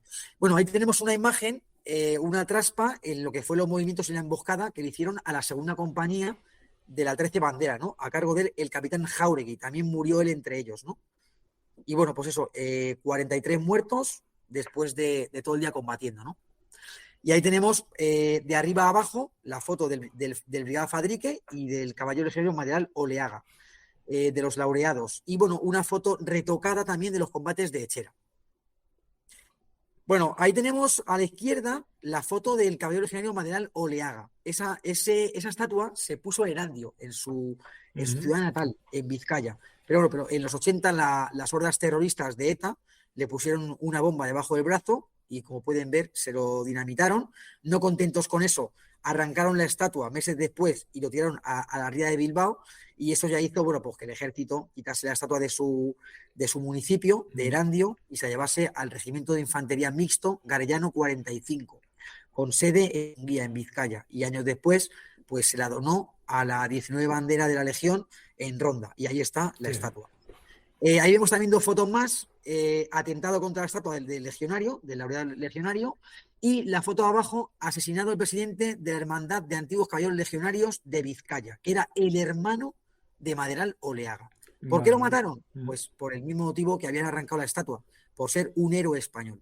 Sí, bueno, sí, sí. Nos gustaba que un héroe de la Legión tuviese estatua y además que viviese allí. Era hermano. L- l- Las operaciones de combate se sucedieron en ambas zonas españolas. La insurgencia marroquí fue derrotada constantemente por españoles y franceses, y españoles y franceses. Españoles en Ifni y españoles y franceses en Sáhara. Otro movimiento disuasorio fue el lanzamiento franco-español en paracaídas en Esmara, que es la única ciudad no fundada por los españoles en el Sáhara. No deja de ser curioso. Ciudad Santa. El 10 del 2 se inician las operaciones para acabar con toda resistencia. El 25 de febrero del 58 se da por pacificado todo el territorio.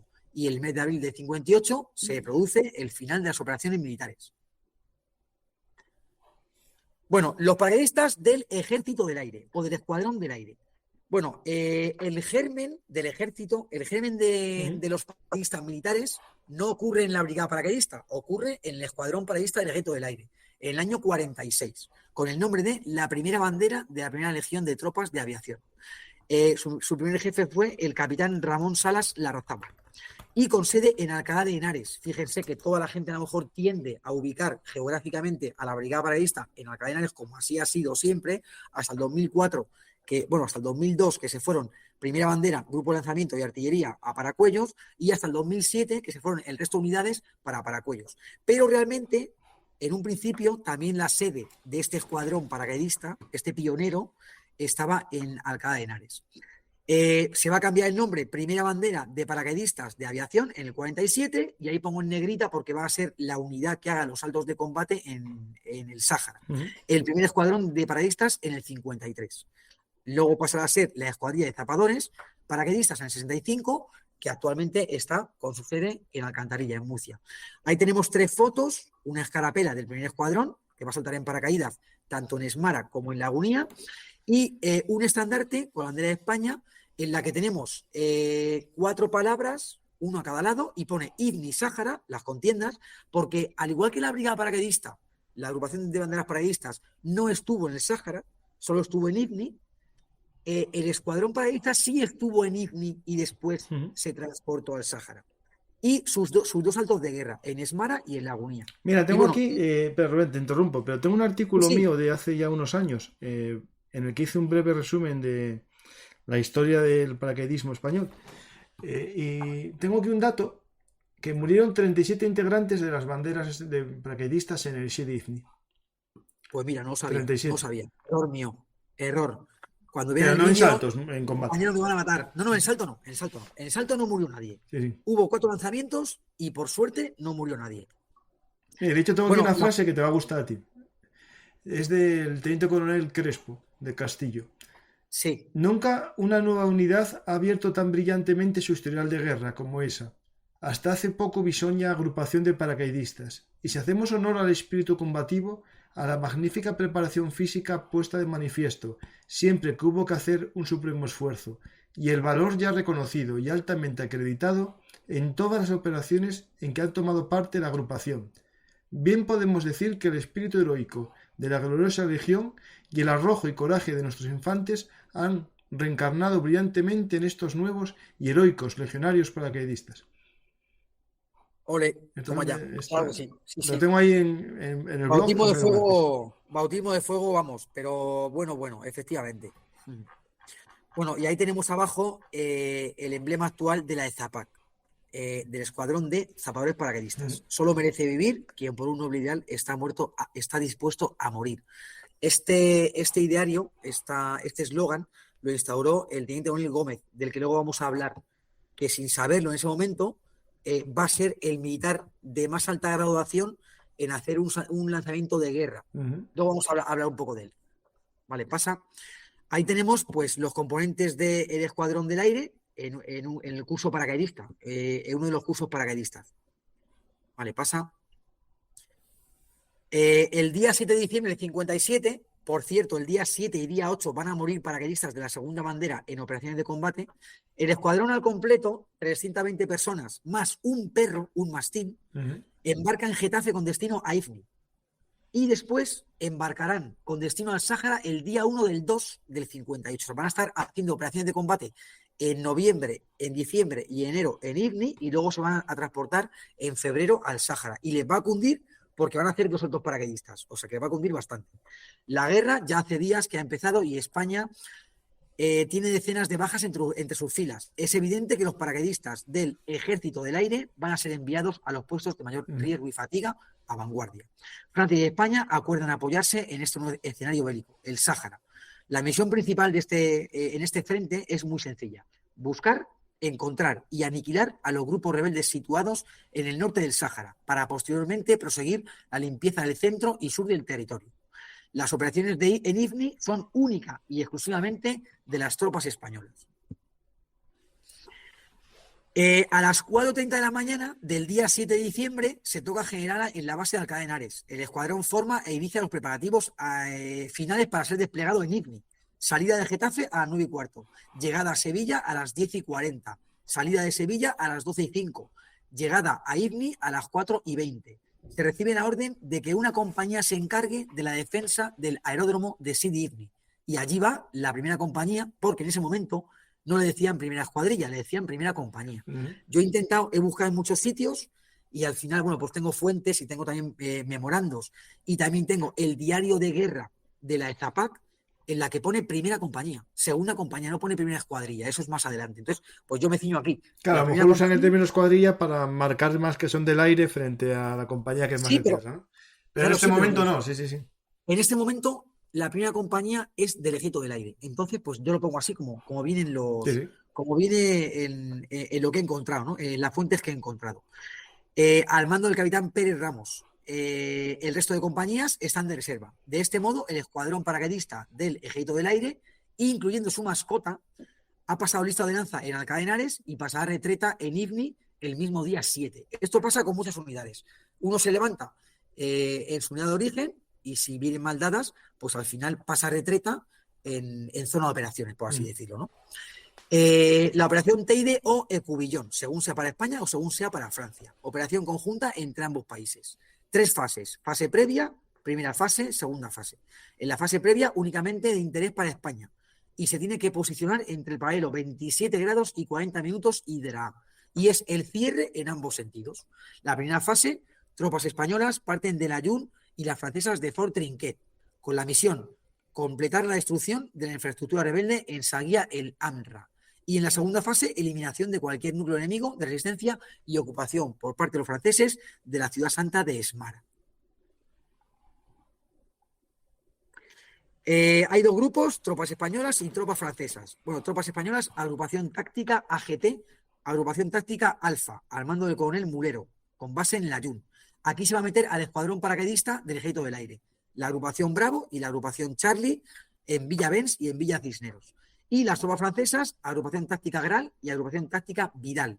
En la agrupación táctica Gral está el escuadrón de reconocimiento del 7º Regimiento Paracaidista Colonial, Ujú. que entiendo que es de la Legión Extranjera Francesa. Vale, aquí pongo ya la segunda escuadrilla para no confundirnos, pero bueno, puede ser perfectamente la segunda compañía del Ejército del Aire. La segunda escuadrilla o compañía salta en la DZ, en la zona de lanzamientos, en la Drop Zone Esmara, el día 10 del 2 del 58, en la operación Teide Ecoubillón. Lanzamiento en conjunción con galos, con franceses. Tipo de aeronave Nord Atlas, es la que está en la foto de Y abajo. una Ese pregunta, tipo ¿los de... españoles habían saltado alguna vez desde este avión o es la primera vez que saltan con él?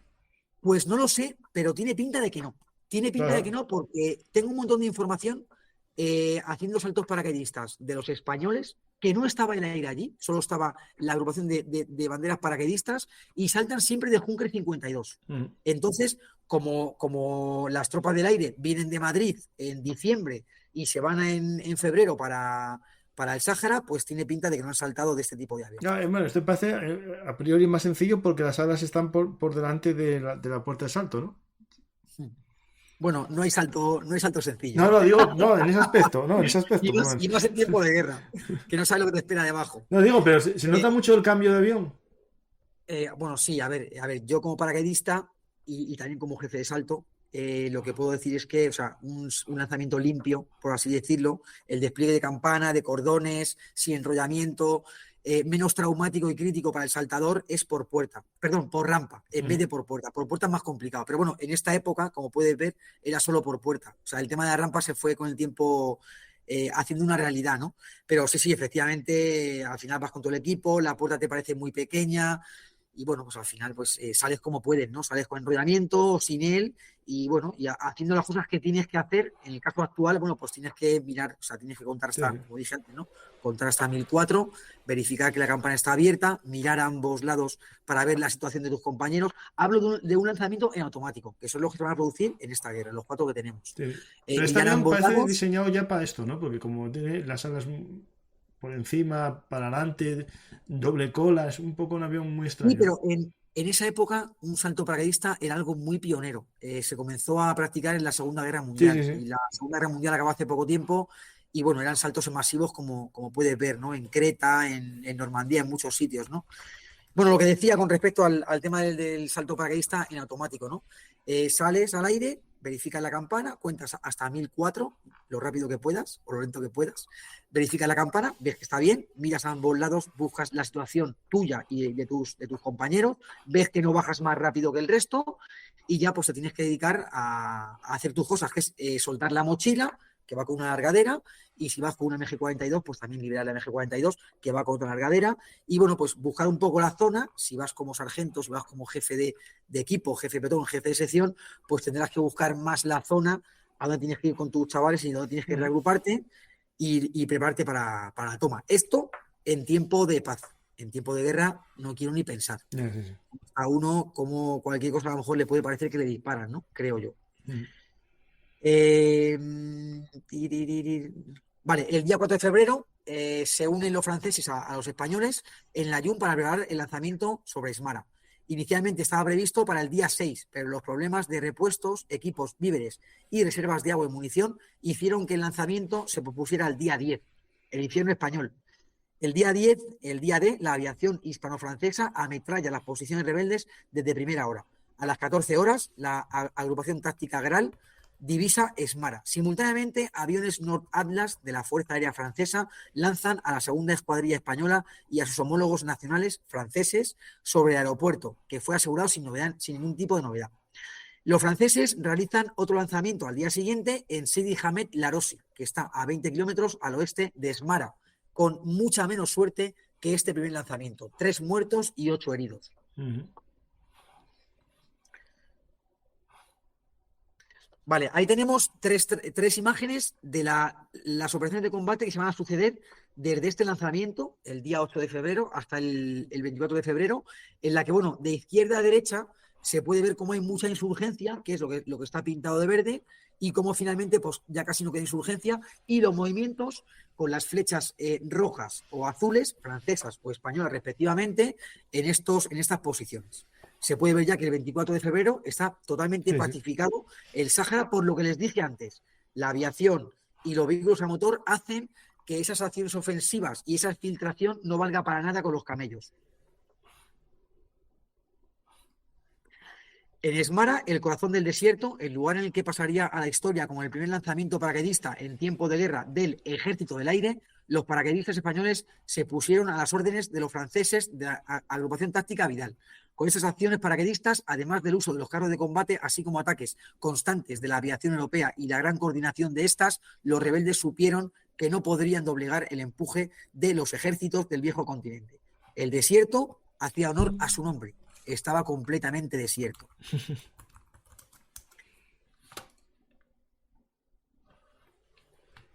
Solamente una cosa podía frenar el avance europeo y el día 15 de febrero sucedió. Una tormenta de arena pospuso la derrota unos días, solamente la pospuso. A partir del 15 de febrero comenzaron a presentarse grupos de nómadas con la bandera blanca a someterse a españoles y franceses. El 16 de febrero los paracaidistas del Ejército del Aire son relevados en Esmara por la Legión y se incorporan a la agrupación táctica Alfa. ¿Para qué? para preparar el segundo salto de guerra. Comienzan los preparativos de lo que será el segundo salto de guerra, que va a ser en Lagunía el 18 de febrero, que es una posición que está a 300 kilómetros al sur, perdón, al norte de Esmara. Ahí tenemos una relación de bajas. Bueno, lo que está marcado con la X son las bajas de las tropas paracaidistas. Como se dijo antes, ninguna por arma de fuego, pero sí contusionados, esguince de tobillo, cualquier cosa, ¿no? No deja de ser sorprendente que el capitán Celso, ese que se ha lanzado el primero en el primer salto, es baja en el segundo salto.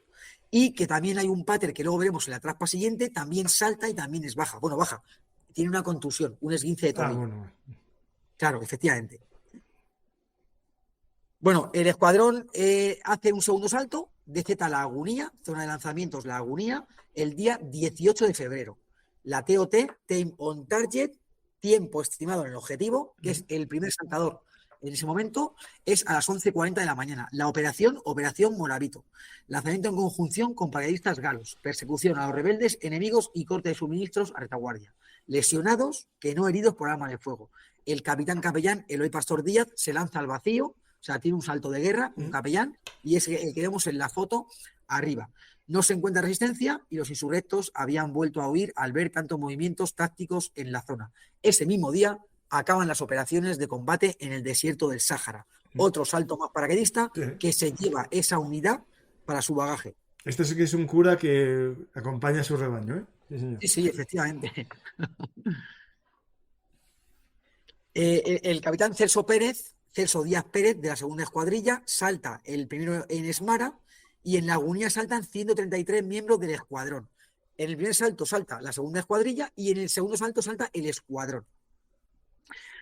El teniente coronel Mariano Gómez Muñoz, el jefe del escuadrón, salta en Lagunía, siendo el militar de más alta graduación en hacerlo. En ese momento y hasta ahora sigue siendo así. Meses después, el fin de las operaciones de combate, el escuadrón regresa a su base en Alcalá de Henares. Abajo vemos una foto de una cartilla de lanzamientos de un militar cualquiera. Ahí se puede ver, no deja de ser curioso, que ponga Esmara y que luego ponga en observaciones campaña. Sí. Y con respecto a esto, voy a hacer aquí un breve paréntesis y vamos a transportarnos al 2016. Por ejemplo, cuando uno va a hacer un salto paracaidista y estás de jefe de material o de jefe de salto, o tienes que coger las tarjetas de los saltadores, la tarjeta de salto, viene quién plega el paracaídas, quién lo supervisa, y luego en la parte de atrás viene cuál es el saltador que coge ese paracaídas y al reserva al que se le asocia. Se pone el saltador, empleo, nombre, unidad, y luego hay un apartado, como pone aquí, que pone observaciones.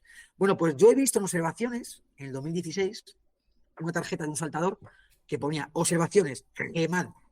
Saltó el GEMAD Alejandre, saltó en el 16, en un salto en automático, y en ese momento, cuando saltó en el 16 el GEMAD Alejandre, se convirtió en el militar de más alta graduación en saltar en paracaídas, en tiempo de paz, en este caso, pero saltar en paracaídas, porque si tenemos en cuenta que por encima del GEMAT está Su Majestad el Rey y no saltar en paracaídas, pues en ese momento el GEMAT se convirtió en el saltador de más alta graduación en saltar en paracaídas, en el 2016. Y esa tarjeta está en el Museo de la Brigada Paracaidista, como curiosidad.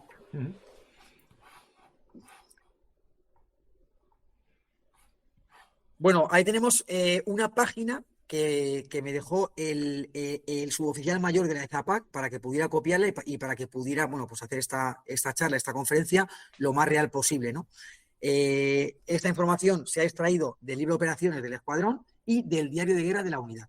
Y el que vemos en la foto es el teniente coronel Gómez, el creador de ese eslogan, el militar de más alta graduación en saltar en tiempo de guerra, y que vamos a ver también luego la traspa siguiente.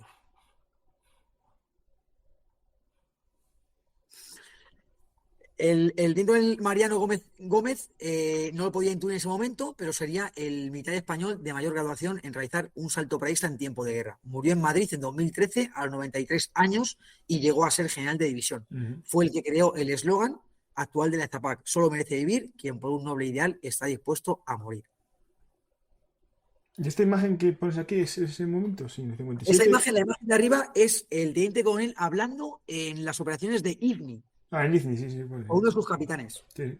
Como bien sabrás, como te dije antes, el aire despliega el 7 de diciembre del 57 y es mandado por avión el día 1 de febrero del 58 para el Sáhara. Entonces está 2 meses y medio en Ifni y está 1 mes en el Sáhara.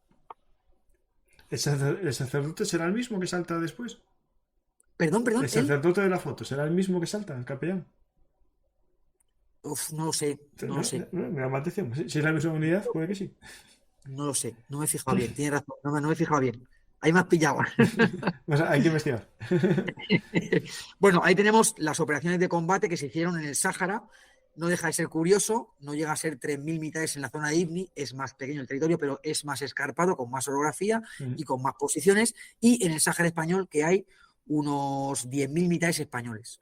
Los 4 lanzamientos de guerra que tenemos los españoles, si contamos un quinto, entre comillas, que se hizo en el 2008, lo hizo la FUNGE, la unidad, la UEO, por así decirlo, la antigua UEO de los infantes de marina, que lo hicieron para acogerse a un buque de guerra cuando se secuestró el mercante Alacrana en el 2008.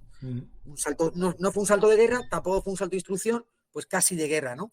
Se lanzaron paracaidistas de la FUNGE con repelente de tiburones al agua, se acogieron a ese buque y el objetivo era pues observar o hasta poder disparar en caso necesario a los malos del Alacrán. Sí, de hecho en un programa que tengo sobre la piratería en Somalia, lo tratamos el tema ese, del salto ese. Acuerdo de Angra de Cintra, el día 1 y 2 de abril del 58, España negocia con Marruecos, causante de todo, y le cede sorprendentemente el territorio de Ifni, exceptuando la capital, Cabo Jubi, que no se entregó con la independencia de Marruecos, y Villavens. España declara provincias españolas al resto de territorios para poder ser defendidos, como se dijo antes, en futuras contiendas. Sidi Ifni se va a entregar 11 años después, en el 69, y el Sáhara después de la Marcha Verde, en el 75. Ahí tenemos a los ministros de Asuntos Exteriores, español y marroquí, Fernando María Castilla y Ahmed Balafred, que, bueno, que fueron los precursores, ¿no?, de este acuerdo, el acuerdo de Cintra, en el 58. Bajas de la guerra de Ibn Sáhara. Bueno, aquí se cuenta del 23 de noviembre del 57 al 30 de junio del 58. 400 españoles como muertos, como decesos. 8.000 insurgentes, además de decenas de españoles desaparecidos y centenas de heridos. Bueno, al final la paz de Fez, como se puede ver ahí en la foto, es la firma en la que ya pues, se firma la retirada de Sidi Ifni por parte de las tropas españolas. El Frente Polisario. Creación del Frente Popular de Liberación de Saguía, el AMRA y Río del Oro, el Frente Polisario en el 73.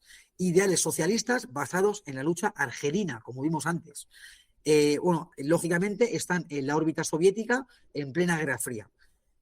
Base de operaciones en Argelia, donde está el coronel Boumedian, que es pro-soviético, y en Libia, donde está el coronel Gaddafi, que es pro-soviético, en la época esa. Ataques a patrullas y puestos españoles causando decenas de muertos. Bueno, el que quiera conocer un poco de Argelia y Libia, hago publicidad, tengo 2 programas sobre el tema con Mariano, en el que explico ahí los intríngulis actuales de los 2 países, pero también cómo se llegó a ellos. Lo digo por si acaso alguien está intrigado un poco en conocer esos 2 países. Ahí tenemos una foto. Bueno, ahora voy un poco a contarlo. El 9 de mayo de 75, 52 soldados nativos de la agrupación de tropas nómadas recuerdan tiradores de Ifni y agrupación de tropas nómadas. Pues desiertan y se pasan al Frente Polisario. Secuestran a sus mandos españoles y matan a un soldado peninsular. Después de meses de cautiverio, simulaciones de fusilamientos, palizas e innumerables exploraciones, son liberados en Tunduf. Ahí tenemos la foto del ABC, en la que se ven a los oficiales españoles, después de 4 meses de tormento, siendo liberados. Vale, pasa. Alrededor de 300 españoles fueron asesinados, heridos o secuestrados por esta organización terrorista. Cuando España salió del territorio, la Marcha Verde, el Frente Polisario se las tuvo que ver con Marruecos y Mauritania. Sí. La Marcha Para Verde, España hay que recordar que era un grupo terrorista, no tiene claro, consideración de grupo armado, es decir, de grupo, digamos, independentista. Eso hay que entender que para España era un grupo terrorista y posteriormente para Marruecos sigue teniendo ese valor, ¿no? Para Argelia no, por ejemplo. curioso, muy curioso. La Ahora para marcha España verde cambió, ahora para introduce. España no está mal visto. Sí, ya. Bueno, ahí se puede ver lo que controla a día de hoy Marruecos y lo que controla a día de hoy el Frente Polisario, ¿no? Mm. Está, lo que está más pegado a la zona de Y Mauritania. hay que recordar que en esa división entre los dos territorios está la famosa valla. Hay una serie de campos minados, vallas, muros de arena que separan ambos países. Pues si Ajá. acaso alguien no lo conoce, en un programa que tengo hecho sobre el Sáhara y la frontera sur, muestro Ajá. imágenes de ese sistema. Qué curioso, madre mía. Ajá.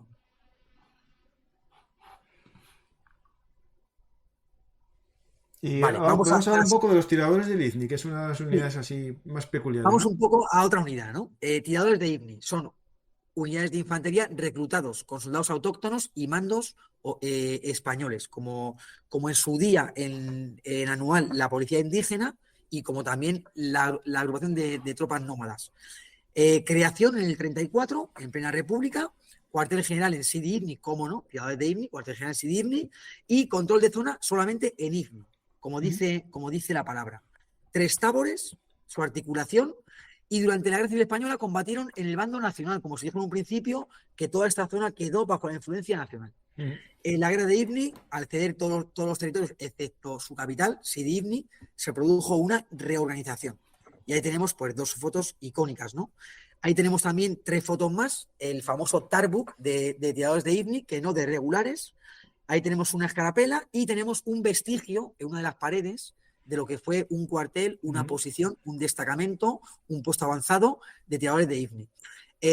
Lógicamente, al quedarnos solamente con Sidi Ifni, pues mucho menos efectivos para guarnecer Sidi Ifni. Además, llamadas filas de tiradores de Ifni a militares de reemplazo, como no pasaba en la época esa. En 1969, con la entrega, por supuesto, del último reducto, con Sidi Ifni, la unidad se desarticula. Sí, sí. Y vamos a la Y tropa similar, que es la de las eso tropas es. nómadas, ¿no? Tropas nómadas. Unidad en la zona del Sáhara, antecesor en el 26 de la compañía de policía de a pie.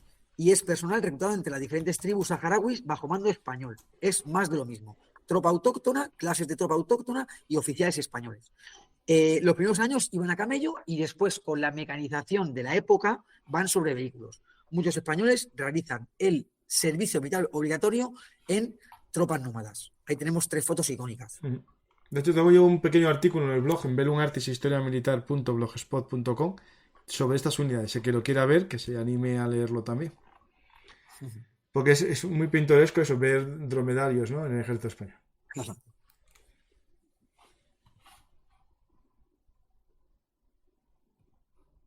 Vale, en el 73, con la irrupción del Frente Polisario, hay motines y deserciones y secuestro de militares españoles. La foto que les puse antes de la Ujú. liberación. Con la Marcha Verde, en la que España se iba del Sáhara, cientos de militares autóctonos desertaron y se unieron al Frente Polisario. Lógicamente, al dejar el Sáhara, pasa como al dejar Ifni, que la unidad se disuelve. Sí, sí. Y conclusión, eso vamos aquí Vamos ya a la parte final. ¿qué A pasó ver, con el IFNI? Sahara. bueno, el conflicto de Ifni-Sáhara no fue una guerra olvidada, como ya he intentado explicar. La actriz Carmen Sevilla y el cómico Gira volaron a aquellas tierras en las Navidades del 57 para amenizar a las tropas tal festividad y darle su aliento, como ya hiciera Marilyn Monroe en la foto de arriba, en Corea pocos años antes. En la prensa de la época se hacía eco y también en el nodo se informaba que era lo que había en esa época, por lo cual, bajo el punto de vista, no es una guerra desconocida ni una guerra olvidada. Vale, pasa. Mira, no, espera, ya encontré la película, la tengo, la tengo. Era una película de José Luis Ozores, de 1960, para que veamos que no se intentó ocultar tampoco la película. Y ahí se titulaba Ahí va otro recluta. Y es la historia de uno de los soldados de la mili que le toca ir al IZNI a luchar. Ajá. Como paracaidista, ¿eh? Tienes que verlo, te gusta. Si no la vistes, ahí va otro La veré, recluta. la veré, la veré. Es de risa, pero tiene una buena recreación Ajá. digamos, porque está hecho, Bueno, claro, por el ejército. ajá. Bueno, ahí tenemos otra muestra más de que no fue una guerra oculta, porque era portada del diario ABC, que el diario ABC era el diario de referencia en tirada nacional en esa época. Y Sí, sí. bueno, el titular es Carmen Sevilla bailando con un paracaidista y dice La Nochevieja en Sidi. Y luego, pues dos fotos más del cómico Gila y la guapísima y hermosísima Carmen Sevilla con paracaidistas españoles. España no pudo usar armamento moderno por el veto de Estados Unidos, que tenía a Marruecos como socio y tiene preferencial en la región. Después del conflicto, Sáhara y Sidi Ifni son declaradas provincias españolas para poder defenderlas con más legitimidad. Marruecos favorece la agresión a España. El rey Mohamed V amparó al Ejército de Liberación marroquí. De hecho, fue tal así que en el 58 se sentó a negociar Marruecos en la paz de Ifni y de Sáhara. La España de Franco... Ay, perdón, tira un pelín para atrás. La España de Franco era débil internacionalmente, puesto que aún no estaba bien vista por los países occidentales que habían derrotado a Hitler en la Segunda Guerra Mundial y apoyo a este. Bueno, pues lógicamente, cuando acaba la Segunda Guerra Mundial, el objetivo es derrocar el régimen de Franco, pero por el motivo que sea, pues no cae ese régimen. ¿Qué pasa? Que hay un vacío hacia nuestro país, hacia España, y España hace una economía de subsistencia. Pero Estados Unidos, tenemos la gran suerte de que Estados Unidos pues dice, ostras, si España es el único país que ha vencido a los comunistas, a mi archienemigo desde el 45-46. Y vamos a comenzar a ayudarse económicamente. Entonces vamos a ayudarles, efectivamente. No estamos metidos en el plan Marshall, pero sí Eisenhower, que es presidente de Estados Unidos del 51 al 59, hace una visita a España y eso ya pues va a legitimar ese apoyo de Estados Unidos y en los países occidentales a España. Bueno, el bienvenido Mr. Marshall se pasa de largo, pero empieza un poco la relación más abierta del franquismo. Alguien dirá que eso fue malo porque hizo que durase más y otros que es bueno porque mejoró la economía española. Eso es otro tema. Es historia. Y de hecho, dentro de poco, Rubén, voy a tener un programa aquí en el canal sobre la economía del franquismo y su evolución, ¿no? Con un economista, con el que ya hice programas sobre el crack y sobre la Guerra Fría.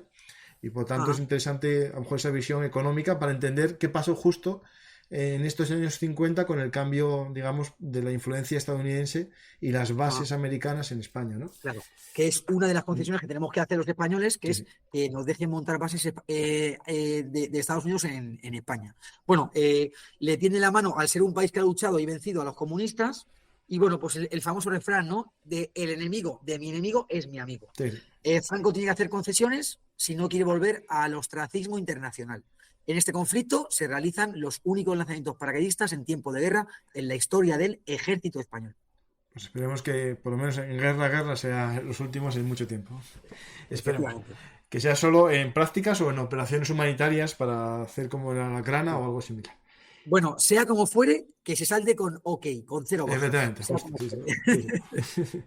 Pues como no estamos en directo, esta diapositiva final de preguntas lo vamos a hacer en diferido. La gente en los comentarios, si tiene alguna pregunta, que lo ponga allí y Rubén entrará a responder con el perfil de su página web de historias militares del siglo XX. Historia militar del siglo XX, mi canal de historia. Sí, perfecto. Vale, me parece bien. Voy a poner ahora una presentación, una captura de tu página para que la gente se suscriba y perfecto. que empiece a seguirte tus vídeos sobre historia militar. Pues del siglo XX, solamente del siglo XX. Sí, historia militar del siglo XX, que es lo que te gusta a ti. Apasionante y cambiante siglo XX. Porque hay paracaidistas también. Claro, por supuesto, sí. Bueno, de hecho, esta presentación es parte de mi canal de historia y claro, cómo no hacer una presentación de un conflicto como que este conflicto no es que esté oculto, pero no hay mucha información. Bueno, de hecho me ha costado mucho encontrar información y habrá mucha más que no he encontrado y habrá errores o fallos, pero poco a poco se van descubriendo cosas, ¿no? Y la idea es dar a conocer este conflicto. Yo tengo varios libros sobre el Sáhara y el Ifni, que si quieres... Bueno, sí, espera, voy a ver si puedo levantarme y ver alguno. Porque no tenía preparada la bibliografía. Yo tengo las banderas paracaidistas, además se llama La Guerra Desconocida, y tengo otro, a ver, ahí mismo te lo digo. No, te digo los que tengo. Guerra de Ifni Sáhara, uno de ellos, y otro, Guerra de las Banderas Paracaidistas, La Guerra Desconocida. Sí, esos dos tengo yo. Espera, De los que tengo, te digo los que son. El que tengo es la Guerra del Ifni, de cuando la Guardia Mora abandonó a Franco. Ese no lo tengo yo. Que es de Almuzara, editorial, y una obra de Gustavo Adolfo Ordoño Marín. Ar del Desierto, de Juan Pastrana Piñero, que se va a venir dentro poco a hablar de otro libro, pero ya tengo apalabrado también con él hablar de esta guerra, añadiendo más Bien. información a este tema. Ajá. Después tengo... Espera, estoy mirando los que hay en bibliografía. Uno que era del África española, de toda la presencia española en África, que no lo encuentro aquí. Espera. Agonía, traición y huida, un libro de José Luis Rodríguez Jiménez que es muy, muy recomendable, porque trata el tema del Sáhara español, pero también del IZNI, de Guinea, desde el punto de vista político y militar, pero también humano. Mete temas así personales. Y otro libro que tengo es El Sáhara español, el último reemplazo, de Xavier Gasío, que es un fotolibro muy interesante, con muchas imágenes de los que hicieron la mili ese último año. Y es muy, muy interesante ese libro, que es un fotolibro de una pequeña editorial. Espera, no, pequeña no, espera, creo que es de Azal, me parece este libro, espera. De Arzalia, justo, sí. Editorial Arzalia, sí. Pues ahí lo tenéis, algunas recomendaciones. El que quiera saber más, pues que entre por los enlaces de compra que pongo en todos los programas. Está el libro tuyo, Rubén, en la descripción del programa, y un enlace de compra genérico para que os animéis a comprar algún libro de los recomendados. Muy bien. Pues muchas gracias, Rubén. La gente que, como no estamos en directo, no va a poder hacernos preguntas, pero que se animen a entrar en tu canal, Historia Militar del siglo XX, y también que lean tu libro de Memorias de África, ¿no? Memoria de África. Memorias de África a orillas del Níger. Justo, sí. Es que tengo en la cabeza ya tantos libros. Me vino Memorias de África, la de la película, y ya estaba yo. Ya lo sé. Y me quedé con Muy ella. bien, pues para mí lo de siempre. Es un placer, un honor poder difundir, divulgar historia y cultura militar, siempre desde el punto de vista apolítico, histórico solamente, sin meternos en política, sin meternos en valoraciones. Y bueno, para que la gente pueda conocer pues historia de España, historia del mundo, del siglo XX, y bueno, y cómo nos ingeniamos los militares españoles cuando somos desplegados en el extranjero. Saltos paracaidistas, casi sin medios, te vas a combatir a un país en el que no sabes a qué vas a combatir, pero estás de reemplazo y tienes que ir, cumples con tu deber. Hay gente que no volvió. Y es más que nada un tributo a esa gente que estuvo allí, que luchó, que sufrió, que volvió herida o que no volvió, ni más ni menos. Pues muchas gracias, Rubén. Volverás pronto aquí a Belungartis a hablar. Pondremos una reserva ya en tu ficha de saltos en Belungartis, vale, para que tengas una cita pronto para tratar otro tema que seguro que es también del siglo XX, como no tengo dudas ninguna. Pues Rubén, si quieres decir algo al público ahora ya como despedida. No, nada más que eso, que ha sido un placer, que gracias por estar ahí y bueno, que todo lo que se hace pues con el mejor de los sentidos e intentando que la gente conozca, difunda y divulgue nuestra historia y cultura militar que tenemos y muchísima. Ahí no tengo dudas que tenemos mucha historia en España y militar mucha más. Pues muchas gracias a ti y a toda la gente que haya visto este programa en diferido.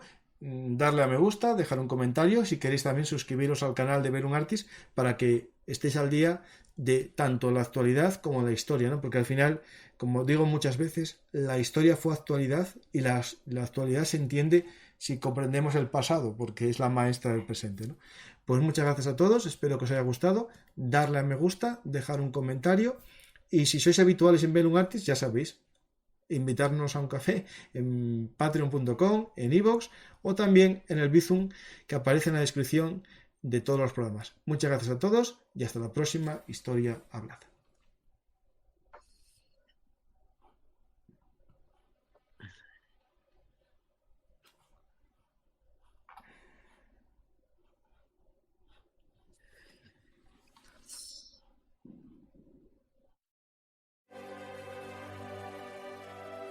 Tenemos grandes noticias. Belungartis, Historia Militar y Rincón Militar se han unido para ofrecer un servicio premium como nunca antes. Prepárate para disfrutar de contenido exclusivo sobre historia y actualidad militar, que solo encontrarás aquí. Esta plataforma es la muestra del compromiso y la pasión que Francisco García Campa ha dedicado a Belungartis durante estos años. Puedes acceder a este contenido premium hoy mismo. Simplemente ve a Rincón Militar, dirígete al edificio de Belungartis y accede a la tarjeta de adquisición de Belungartis Premium. Al finalizar la compra, utiliza el código de descuento que se proporcionará al final del vídeo y en la descripción. obtendrás un gran descuento por ser seguidor de Velum Artis Historia Militar. No esperes más para tener acceso exclusivo al mejor contenido de la historia militar. Únete a nosotros hoy mismo.